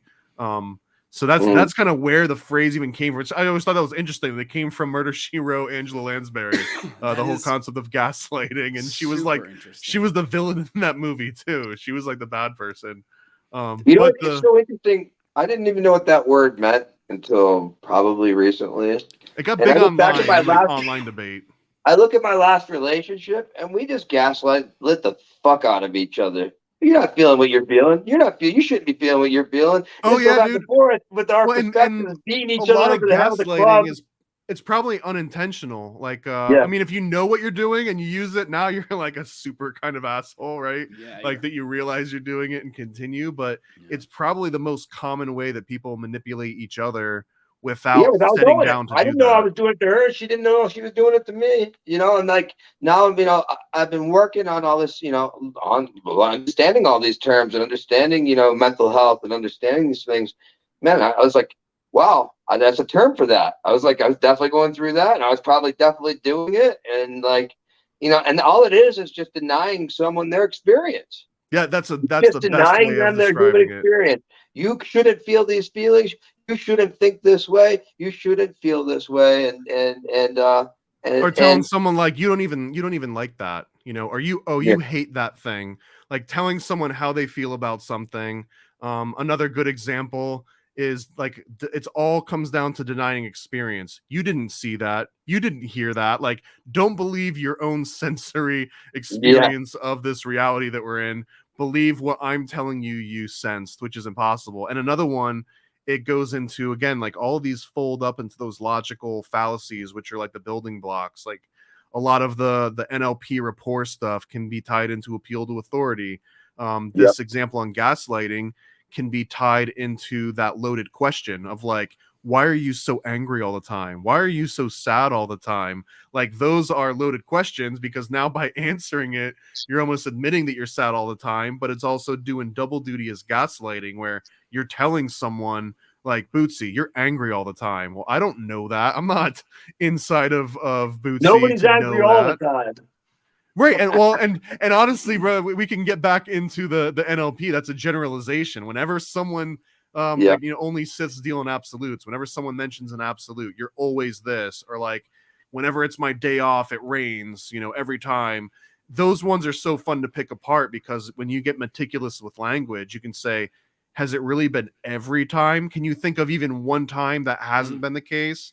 And if you can, bam, there's your foot getting into that door again. That can open it up and sort of break it down. And like in a therapy session, that might be one of those breakthrough moments where you can say like, hey, guess what? You've got yourself into this pattern and we can get you out of it. But it's also a very easy manipulative tactic, where if someone has put up all of their blockers, right, and they're shooting down every sales tactic I'm throwing at them, you can throw one of those generalizations of like, every time I talk to some idiot salesman like you, I always get taken advantage of. And you'd be like, well, not every time, right? You could probably think of one time someone's done something nice for you, right? And then you can kind of like posit yourself into being in that group of people that have done good things, therefore attribute the previous rapport that was built with them and give it to me. And if you can phrase things the right way, again, I feel like this is all in that same type of like gaslighting situation of like telling someone how they feel and then using it and directing it for your own good. Yeah, and if they're really good, whenever you ask that specific question, they'll just be like, God, you're so dramatic. You don't even listen to what I'm saying. Or like, like they'll just gaslight more. They'll just be like, they'll just tell you, Double down. Exactly. So, I will say, one thing is you don't owe anybody anything. You don't even owe them a response. You could completely say something that's completely random, that has nothing to do. You can change the subject even. And that's kind of a flex, it's kind of a flex. No soap radio. Somebody says something and you just let it fall to the ground and you're just like, so, You know, like you want to eat some corn on the cob or something like that. Another good one is like, well, that happened. You know what I mean? Yeah. Just like that, a segue into something completely different. So there I was. Yeah. Oh, dude, that's one of my favorite too. Is the self narration, and it's like Bootsy made that statement and then listened as the entire vacuum of the earth just chirped back. Hey, You just narrate the situation. Speak about yourself in the third person too with those people. That really messes them up because you're seeing yourself from someplace else. I mean, you're laughing at that, bro, but honestly, if you ever find yourself in a high pressure sales situation, like for whatever reason you wanted to get that free ticket to Disney World, and now you're sitting in front of the timeshare salesman, and you might find yourself inching towards your wallet and you don't know why, absolutely throw out that's an NLP reframing technique of, I'm like, you're no longer talking to me one-on-one.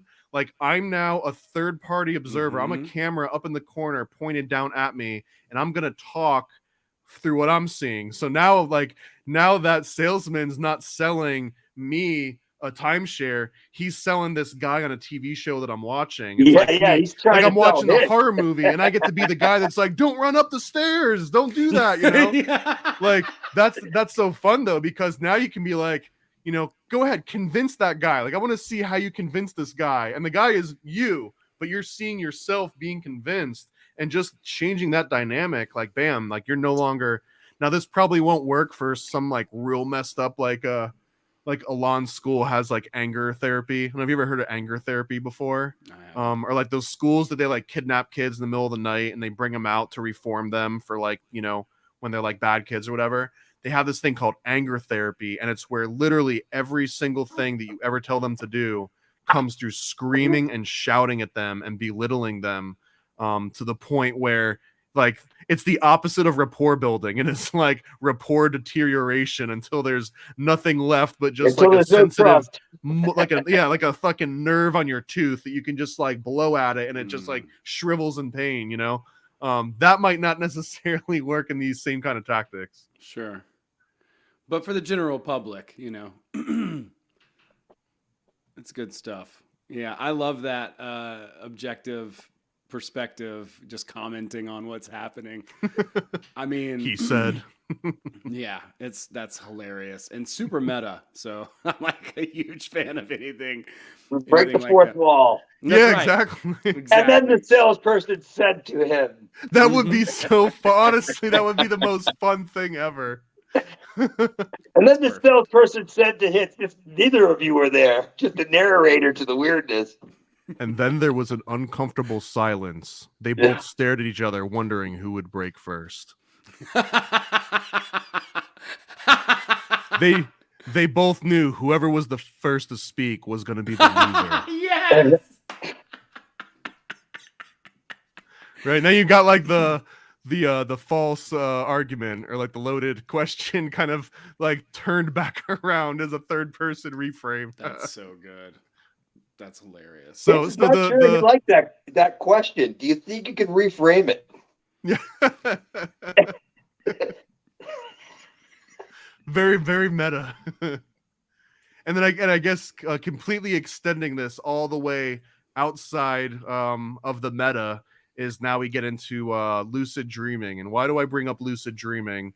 One of the reasons is because I want to give a huge shout out to my homie Ronald at lucidcenter.org, which put me onto a lot of these techniques, but also because lucid dreaming, again, if you go back to that analogy of the Indian tribe that learned how to categorize everything into 3 colors versus someone that knows how to categorize it into more than 3, this lucid dreaming just expands your spectrum just that little bit more to understand some things. And one of the best tactics here is like a reality check. If you ever seen the movie Inception, this is the token that they would spin on the table. Yeah. And if it never stopped spinning, then you knew you were in a dream, right? That's a reality check. That one would take a little bit longer because you have to go and actually get like that, but that's a real technique. Another one would be your hand going through things. This is probably one of the easiest ones where you got a glass of water in front of you.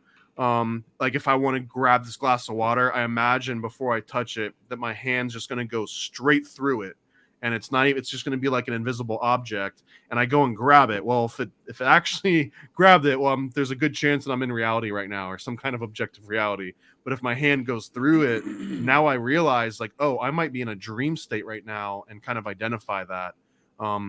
That, and the reason I bring that up is because if you're doing reality checks like that, another example of like Bootsy's just going to have green light just blasting out of his eyes in 5 seconds from now. And there's a difference between me imagining it and me actually seeing it that would delineate if I'm in waking state versus kind of like a dream state. But if I'm doing that while he's talking to me, there's a very low chance that he's going to sell me that big screen TV if I'm waiting for fucking green lasers to start blasting out of his eyes, right? So I've turned this this social interaction that might have been lopsided against me to like get me to do something against my will, but now I'm just using it as like practice. Like Bootsy's my fucking Sudoku for the day, right? Like he's trying to sell me a TV, but I'm just seeing green lasers and I'm seeing like weird shit happen around him because I've repurposed this interaction into something a little bit more beneficial to me. Now, it might not be it might be a little bit rude if you're like talking to your significant other about something important and you're just doing reality checks on them. But if you're in an interaction that realize you might not have any value out of, you can turn it into things that work for you and not against you. Yeah. Yeah, that's good. Yeah, I want to shout out to my friend Abby at Abstract on Instagram. She's a big lucid dreamer. We've been talking, and we've been friends for years, and talking a lot. We even have like a dream like coven where people are actively trying a lot of these techniques. We read this one book. The Dream Searchers, it's called. I think it was originally translated from The Dream Hackers. It was a Russian book, but it has a lot of Castaneda stuff in there. It's actually a fiction book, but it had a lot of Castaneda stuff in there, just really kind of consolidated. And one of the things that they are talking about in that book is something called the Patience of the Medici, which is something I need to get on her about, like, and talk and get her to. She's like wanting to make a video, so I need to help her do that. But there's a lot of really cool techniques in reality, like checks and tactics in the dream world. Like you were saying, James, you can turn a light switch on and off, and if the light won't change in a dream. For me, one of the things that was a big tell for me was things I couldn't read. But that's a great one. Not just not being able to read, but very often in a dream state, if you look at something and you see the words, even if you can't read them, if you turn around and then look at it again, it'll almost never be the same. So if you can see that every time you look away and look again and a thing has changed, that's another really good reality check. Yeah, my first lucid dream, I was walking through the parking lot of what I thought was Walmart, but when I looked up at the sign, it said Wall Rock Cafe. And that was the tell that made me realize that I was dreaming. And then I went in and like I like commanded some dude to like push over a bunch of buggies and stuff. I don't know. And then I flew out of there. But you know, it was my first lucid experience. I can control anything that happens in this new reality. You there, push stuff over. The power that I wield is incredible. Cobra Commander in the making. Yeah, that's right, dude. But yeah, I mean, the reality checks are great. There's one in Tufty. It's just I see myself and I see reality. There's mantras you can do to kind of bring you back to center, to like help you remember, you know, just be aware, be present in the moment. Is like, I think that's what James was trying to say a little bit earlier about like, you know, as far as like, you don't have to sit there and consciously try to evaluate everything as a tactic that someone's doing. That's probably the least effective way to truly defend yourself. The best way is to be really conscious and start noticing the things when you do see them, as opposed to like trying to figure it out. You know, if you're trying to like, you know, learn how to interact with people better or whatever, like surely there are like a lot of different techniques and tactics, but those aren't probably going to work in the way that you think they will until you have built like rapport and different things like that. And so it's really about being aware in the moment and seeing what is going on, what the person is trying to do, being aware of yourself, see reality, and then evaluate from there. Because if you're present in that moment and you're truly have that objective perspective, like that sort of fly on the wall, sort of meta view, then you'll be able to much more easily just keep yourself grounded and in check and able to just to navigate the situation and take a breath, because like if you notice your heart rate speeding up, if you notice yourself being feeling a certain way, if you feel stressed out when you're around somebody, or if you feel like your energy is gone when you stop hanging out with them, these are pretty obvious things that, the interactions that you're having with them, they're taking your energy potentially, or perhaps trying to manipulate you, gaslight you, those types of things. So, being aware of yourself in that moment. That's such a good example too of things to look out for, like your heart rate going up. Maybe you're getting sweaty or clammy. That's one of those situations where if you do have the ability to look at the situation from like a third person point of view, the first thing you think of is like, wow, look at that guy's heart rate. Wow, that person's sweating right now. And by the fact that you're pointing outside yourself, you're now observing like a person on TV or someone in a movie that you're watching, and you can still go through all, you can still process all the information that someone's giving you, but you're processing it in a way that you've detached yourself from that person with the high heart rate or the emotion that's starting to take over them. And just by separating that a little bit, now that third party viewer can kind of process some of the logic instead of relying on, the weirdo that's starting to freak out because the sales guy's tactics are working so well. Yeah, the inner observer, or the watcher, Yeah. The inner guardian. Inner guardian. It all boils down to mindfulness and not being on autopilot. Because half of this stuff that happens to us is when we're thinking about the future, or we're thinking about the past, or like the last bad thing that happened, or we don't want this to happen in the future, and you just don't ask enough questions. You're not present enough to really not be susceptible, because whatever it is that you want or gain, whether it's comfort or whatever the prize is, there's a promise of that prize is quick. The carrot is a very powerful thing. And especially if there's someone actively in front of you pitching you a quick, get rich quick scheme, or if I'm trying to sell you on this NFT collection that I promise you, outside of this conversation, it really is going to the moon.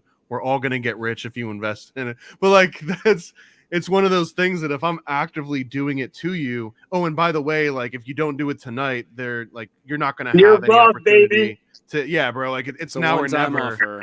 You mean I can't have this deal tomorrow? I have to do it tonight. Oh my God! Well, that sounds just too good to be true. I'm sure everyone's seen that where like they clicked on that ad and it's like, if you order in the next 3 hours, not saying it, but like the website, and it's like got the countdown, and then you see it again like a month later and you're like, son of a bitch, I've still got that same 3 hours. What do you know? Yeah. Yeah, dude. Yeah.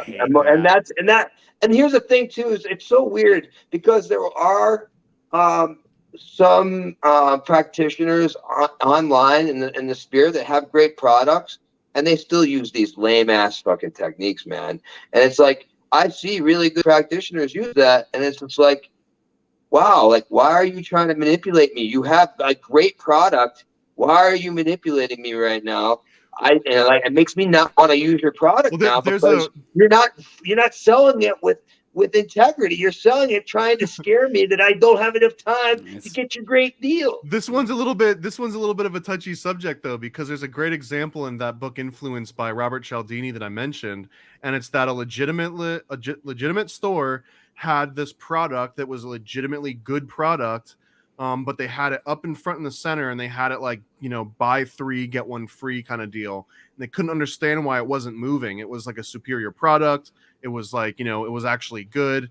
And they realized they basically hired someone to come in and give them like a whole course on how to move their products.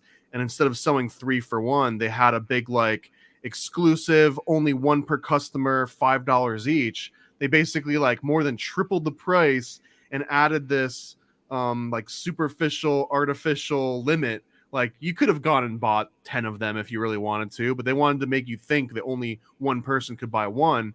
And before they knew it, they were selling out of these like little widget doodad things. And it was Billy, the you gotta go exact get same there and get one object for and me. everything.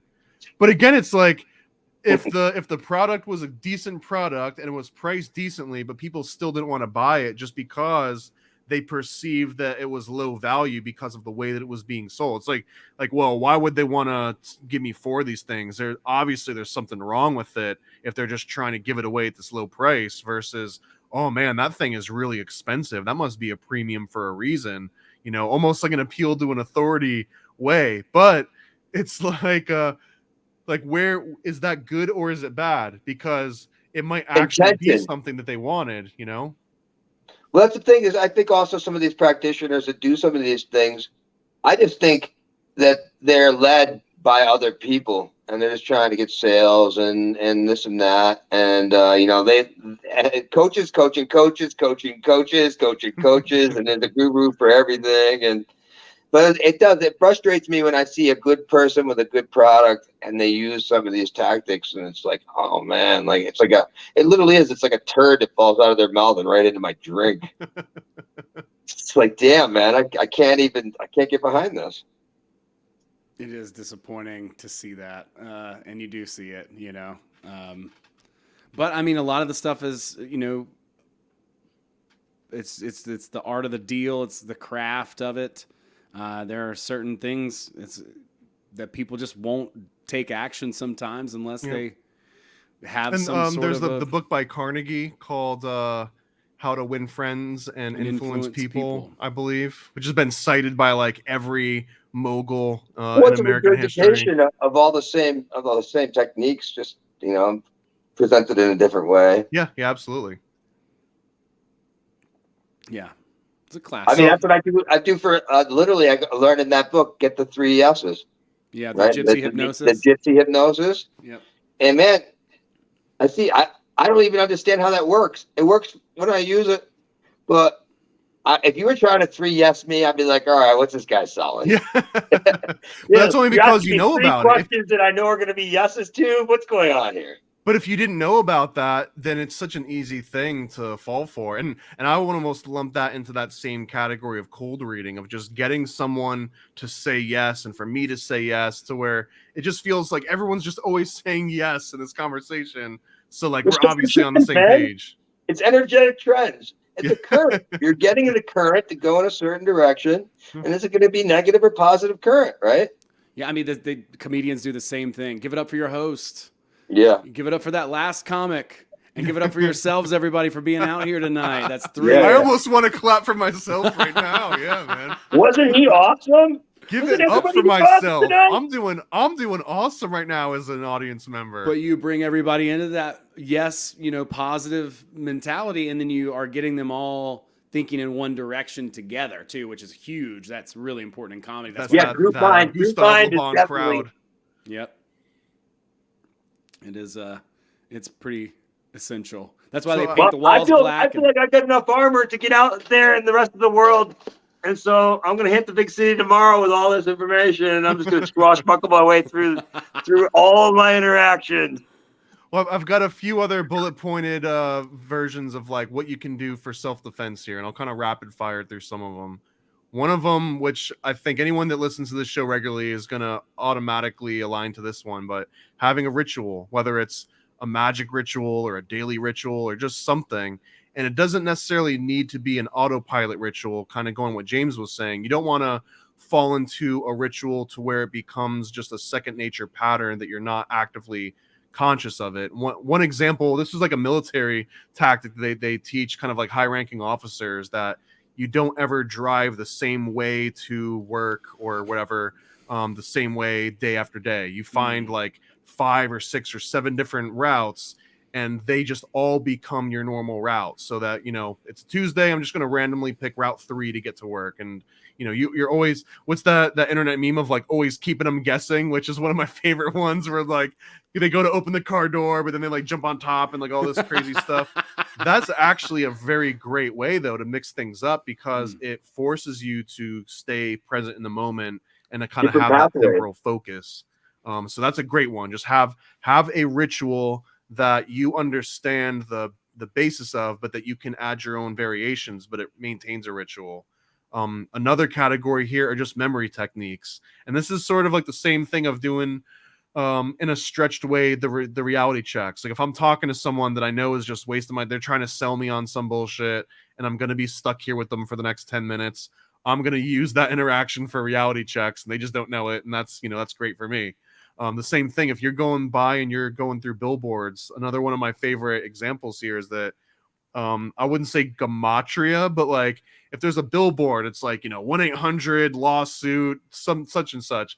I don't want to remember that catchy thing. So I'll just immediately start translating all the numbers into letters and all the letters into numbers and maybe forwards and backwards. And I use it as a quick like memory technique of how quickly can I convert that H to an 8 and that A to a 1 and that, that Y to a 20 to a 24 or whatever, back and forth. So now it's like I'm not ignoring the billboard. I'm actually conscious of it, but I'm using it for a completely different practice.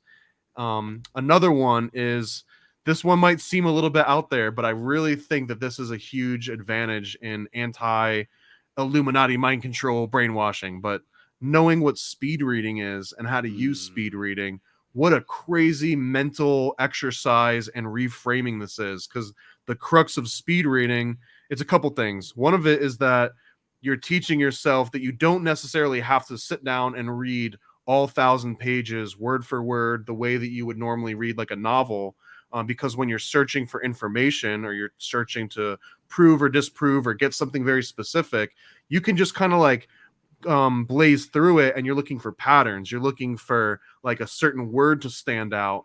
And when the more used to get to doing this, is that you can parse through information way faster. I want to say Gish Gallop one last time, because Gish Gallop in itself, if you're looking at a book that's 2,000 pages long or 1,000 pages long, chances are that's going to be the next month and a half of your life to get through it. But if you're just speed reading it, you can find what you're looking for a little bit faster without weighing down, and you can go and read through many different materials.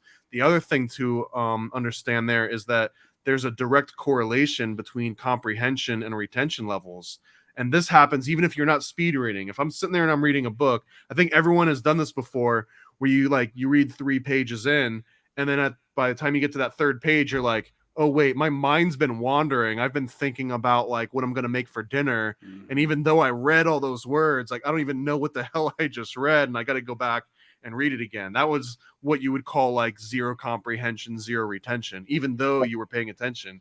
And you can do in speed reading, you're probably never going to get full comprehension, but you can get really close. If you're getting in the 80 or 90% comprehension range, all of a sudden, like you can blaze through a book. And this is really useful in like articles. If you take it to an actual classical debate and you're trying to, bring an argument against some stance that you've got, speed reading lets you go through all sorts of different materials and bring those up. And then the last one is I'm a sucker for software development. This is like my true DNA. I talk to computers all day. It's my favorite, even though it's like, the B666 AI is going to destroy us all. I still just love interacting with fucking computers. I know it's the worst thing ever, but it's what it is. And there's this mentality in software development called sprint. And a sprint is sort of figuring out how to prioritize different slots of work. So like, there's just going to always be endless number of features and bugs and things to sort out. And a sprint is saying like, okay, every 2 weeks, we're just going to focus on what we think is the highest priority. And the next 2 weeks, our priorities might completely change. And that's kind of the process, is that every 2 weeks, you get a different slice. You're never necessarily falling into this sunken cost fallacy. It's a way to avoid all that. But the other main aspect of this is this constant reevaluation and calibration of what's my desired outcome? What's my priority into getting there, and then embracing the uncertainty on the way, knowing that like, even though point A and point B, I know where I'm starting and I know where I want to end, it's not going to be a straight line to get directly to that. And if you can take that in every kind of, everyday life and conversations, interactions, let's say you find yourself in a cult meeting, right? You're like, wait a minute, this might be a cult meeting. You know, they just asked me to like marry a stranger or something and give up all my belongings. Just go back to that. Like, what's my desired outcome at this exact moment? Why am I here? What I hope to get out of this? That will just immediately reframe you, immediately. Like there's no way around that if you're constantly thinking that. And then also just being in that moment of constantly giving focus. Again, I think that there's three types of memory. There's your long-term, your short-term, and sort of your sensory memory of what's happening right now. Like whether I decide to pay attention to that bird that just flew by or ignore it, and I never remember that. And if you're constantly bringing yourself into the moment and saying, what's happening right now that I want to retain? What's the goal that I've got out of this? And then more importantly, if I'm interacting with James, I say, what's James's sort of like intended outcome of this conversation? Like, what is he getting out of this? And if you can constantly ask yourself those things and use all these other tactics, I mean, this is like you with your bulletproof sort of like, anti-ballistic body armor on going out into the world. That's good. Yeah, man. Thank you so much. It's awesome. Yeah, it's a great conversation. I know we could probably go for a long, long time on this, but for the sake of everyone, we'll just have to connect again soon and do more stuff, because I love hanging out with you, and I really appreciate all the stuff that you've been able to share every single time. All the podcasts that we've done together, I feel like have been great. If you guys haven't check out Thomas's origin story. We got a wake up call. We did, and we've done several different episodes, starting with the history of the Bavarian Illuminati and all what that entails, which was an excellent episode. And then we talked with Joe Roop about magic rituals and stuff like that for an episode. And then we talked about Illuminati's symbolism in the here and now. And so there's so much really good stuff, and I thought the episodes were really fun too. So I think you'll get a lot of just enjoyment out of the shows as well. So yeah, I just want to say thanks again. You've been great, Thomas, and your work is awesome. Everybody, be sure to definitely check out Thomas's work, paranoidamerican.com, and follow him on Instagram. That's his only social media platform. So please do that. Is there anything else you'd love to leave the people with before we wrap this? That's thing it, up? man. Just that I absolutely love this trio here, man. Bootsy, like the stand-up comedy angle. I feel like you're the best audience for understanding a lot of this reframing and all these tactics. It's so cool how it fits directly in. And then James, dude, like every time we talk, I feel like we've read the same books, but like came away with completely different interpretations in such good ways, where like you make me want to go back and like reread these books and be like, man, how did James find that nugget in there and I didn't find that nugget? Yeah, right on, Matt. I've really enjoyed your presence on the show. It's definitely been a lot of fun, and this is definitely an important topic because we're all under even if you don't want to call it attack, we're under a interactive stress that we're unaware of, and and just protecting ourselves is huge.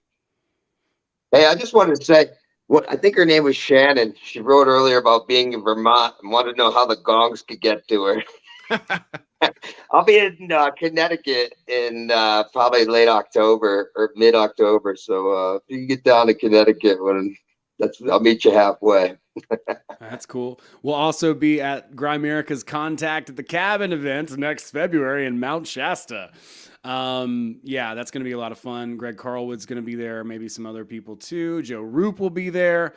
The Grimerica guys will be there. Brandon Powell, Wim Hof instructor of 12 years, will be there. Last year we did cold plunges. We did a hike. It's going to be a lot of fun. So if you're interested in that, you're going to want to go ahead and just get that deposit down before Greg announces it on the higher side chats, because once that happens, it's probably going to sell out pretty quick. Oh, you better So- act now. You better act now before that There it price is. goes Fear up, of loss, guys. baby. There it is. There it is. But no, we'd love to come hang out with you. If you catch us there, hit him up if you're in the Vermont, Connecticut area. And then, of course, the portal is going to be going all over the place. James, tell folks where else you're going to be this year. So the next stop is Burning Man at Brand Your Ass and More Camp. Address is 430 and C. And then I think I'm pushing towards Halloween towards the end of the season. But this year has really been light on purpose. Just trying to ease back into to offer an experience and an offering it in a way from my new perspective pre-pandemic. And I plan on coming a whole lot stronger next year with a whole plethora and array of different events, so we can kind of meet everybody where they're at versus just running around having fun in the spaceship.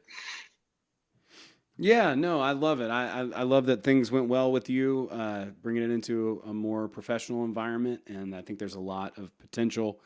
And I'm really excited about a lot of the work that we're doing. I'm working on some guides. I've been writing a lot, making some new videos and stuff as well, and doing a lot of comedy. I got some dates I'll probably be announcing with a clip here pretty soon as well.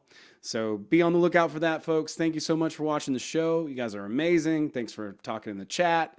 Really appreciate each and every one of y'all. Be sure to connect with us. Hit us up in either the Telegram or the Facebook group. Just reach out any old time. Feel free to say hello. We appreciate the ability to be able to connect. It's awesome. So thanks again, everybody, for hanging out, and we will see y'all very soon. Take care, y'all.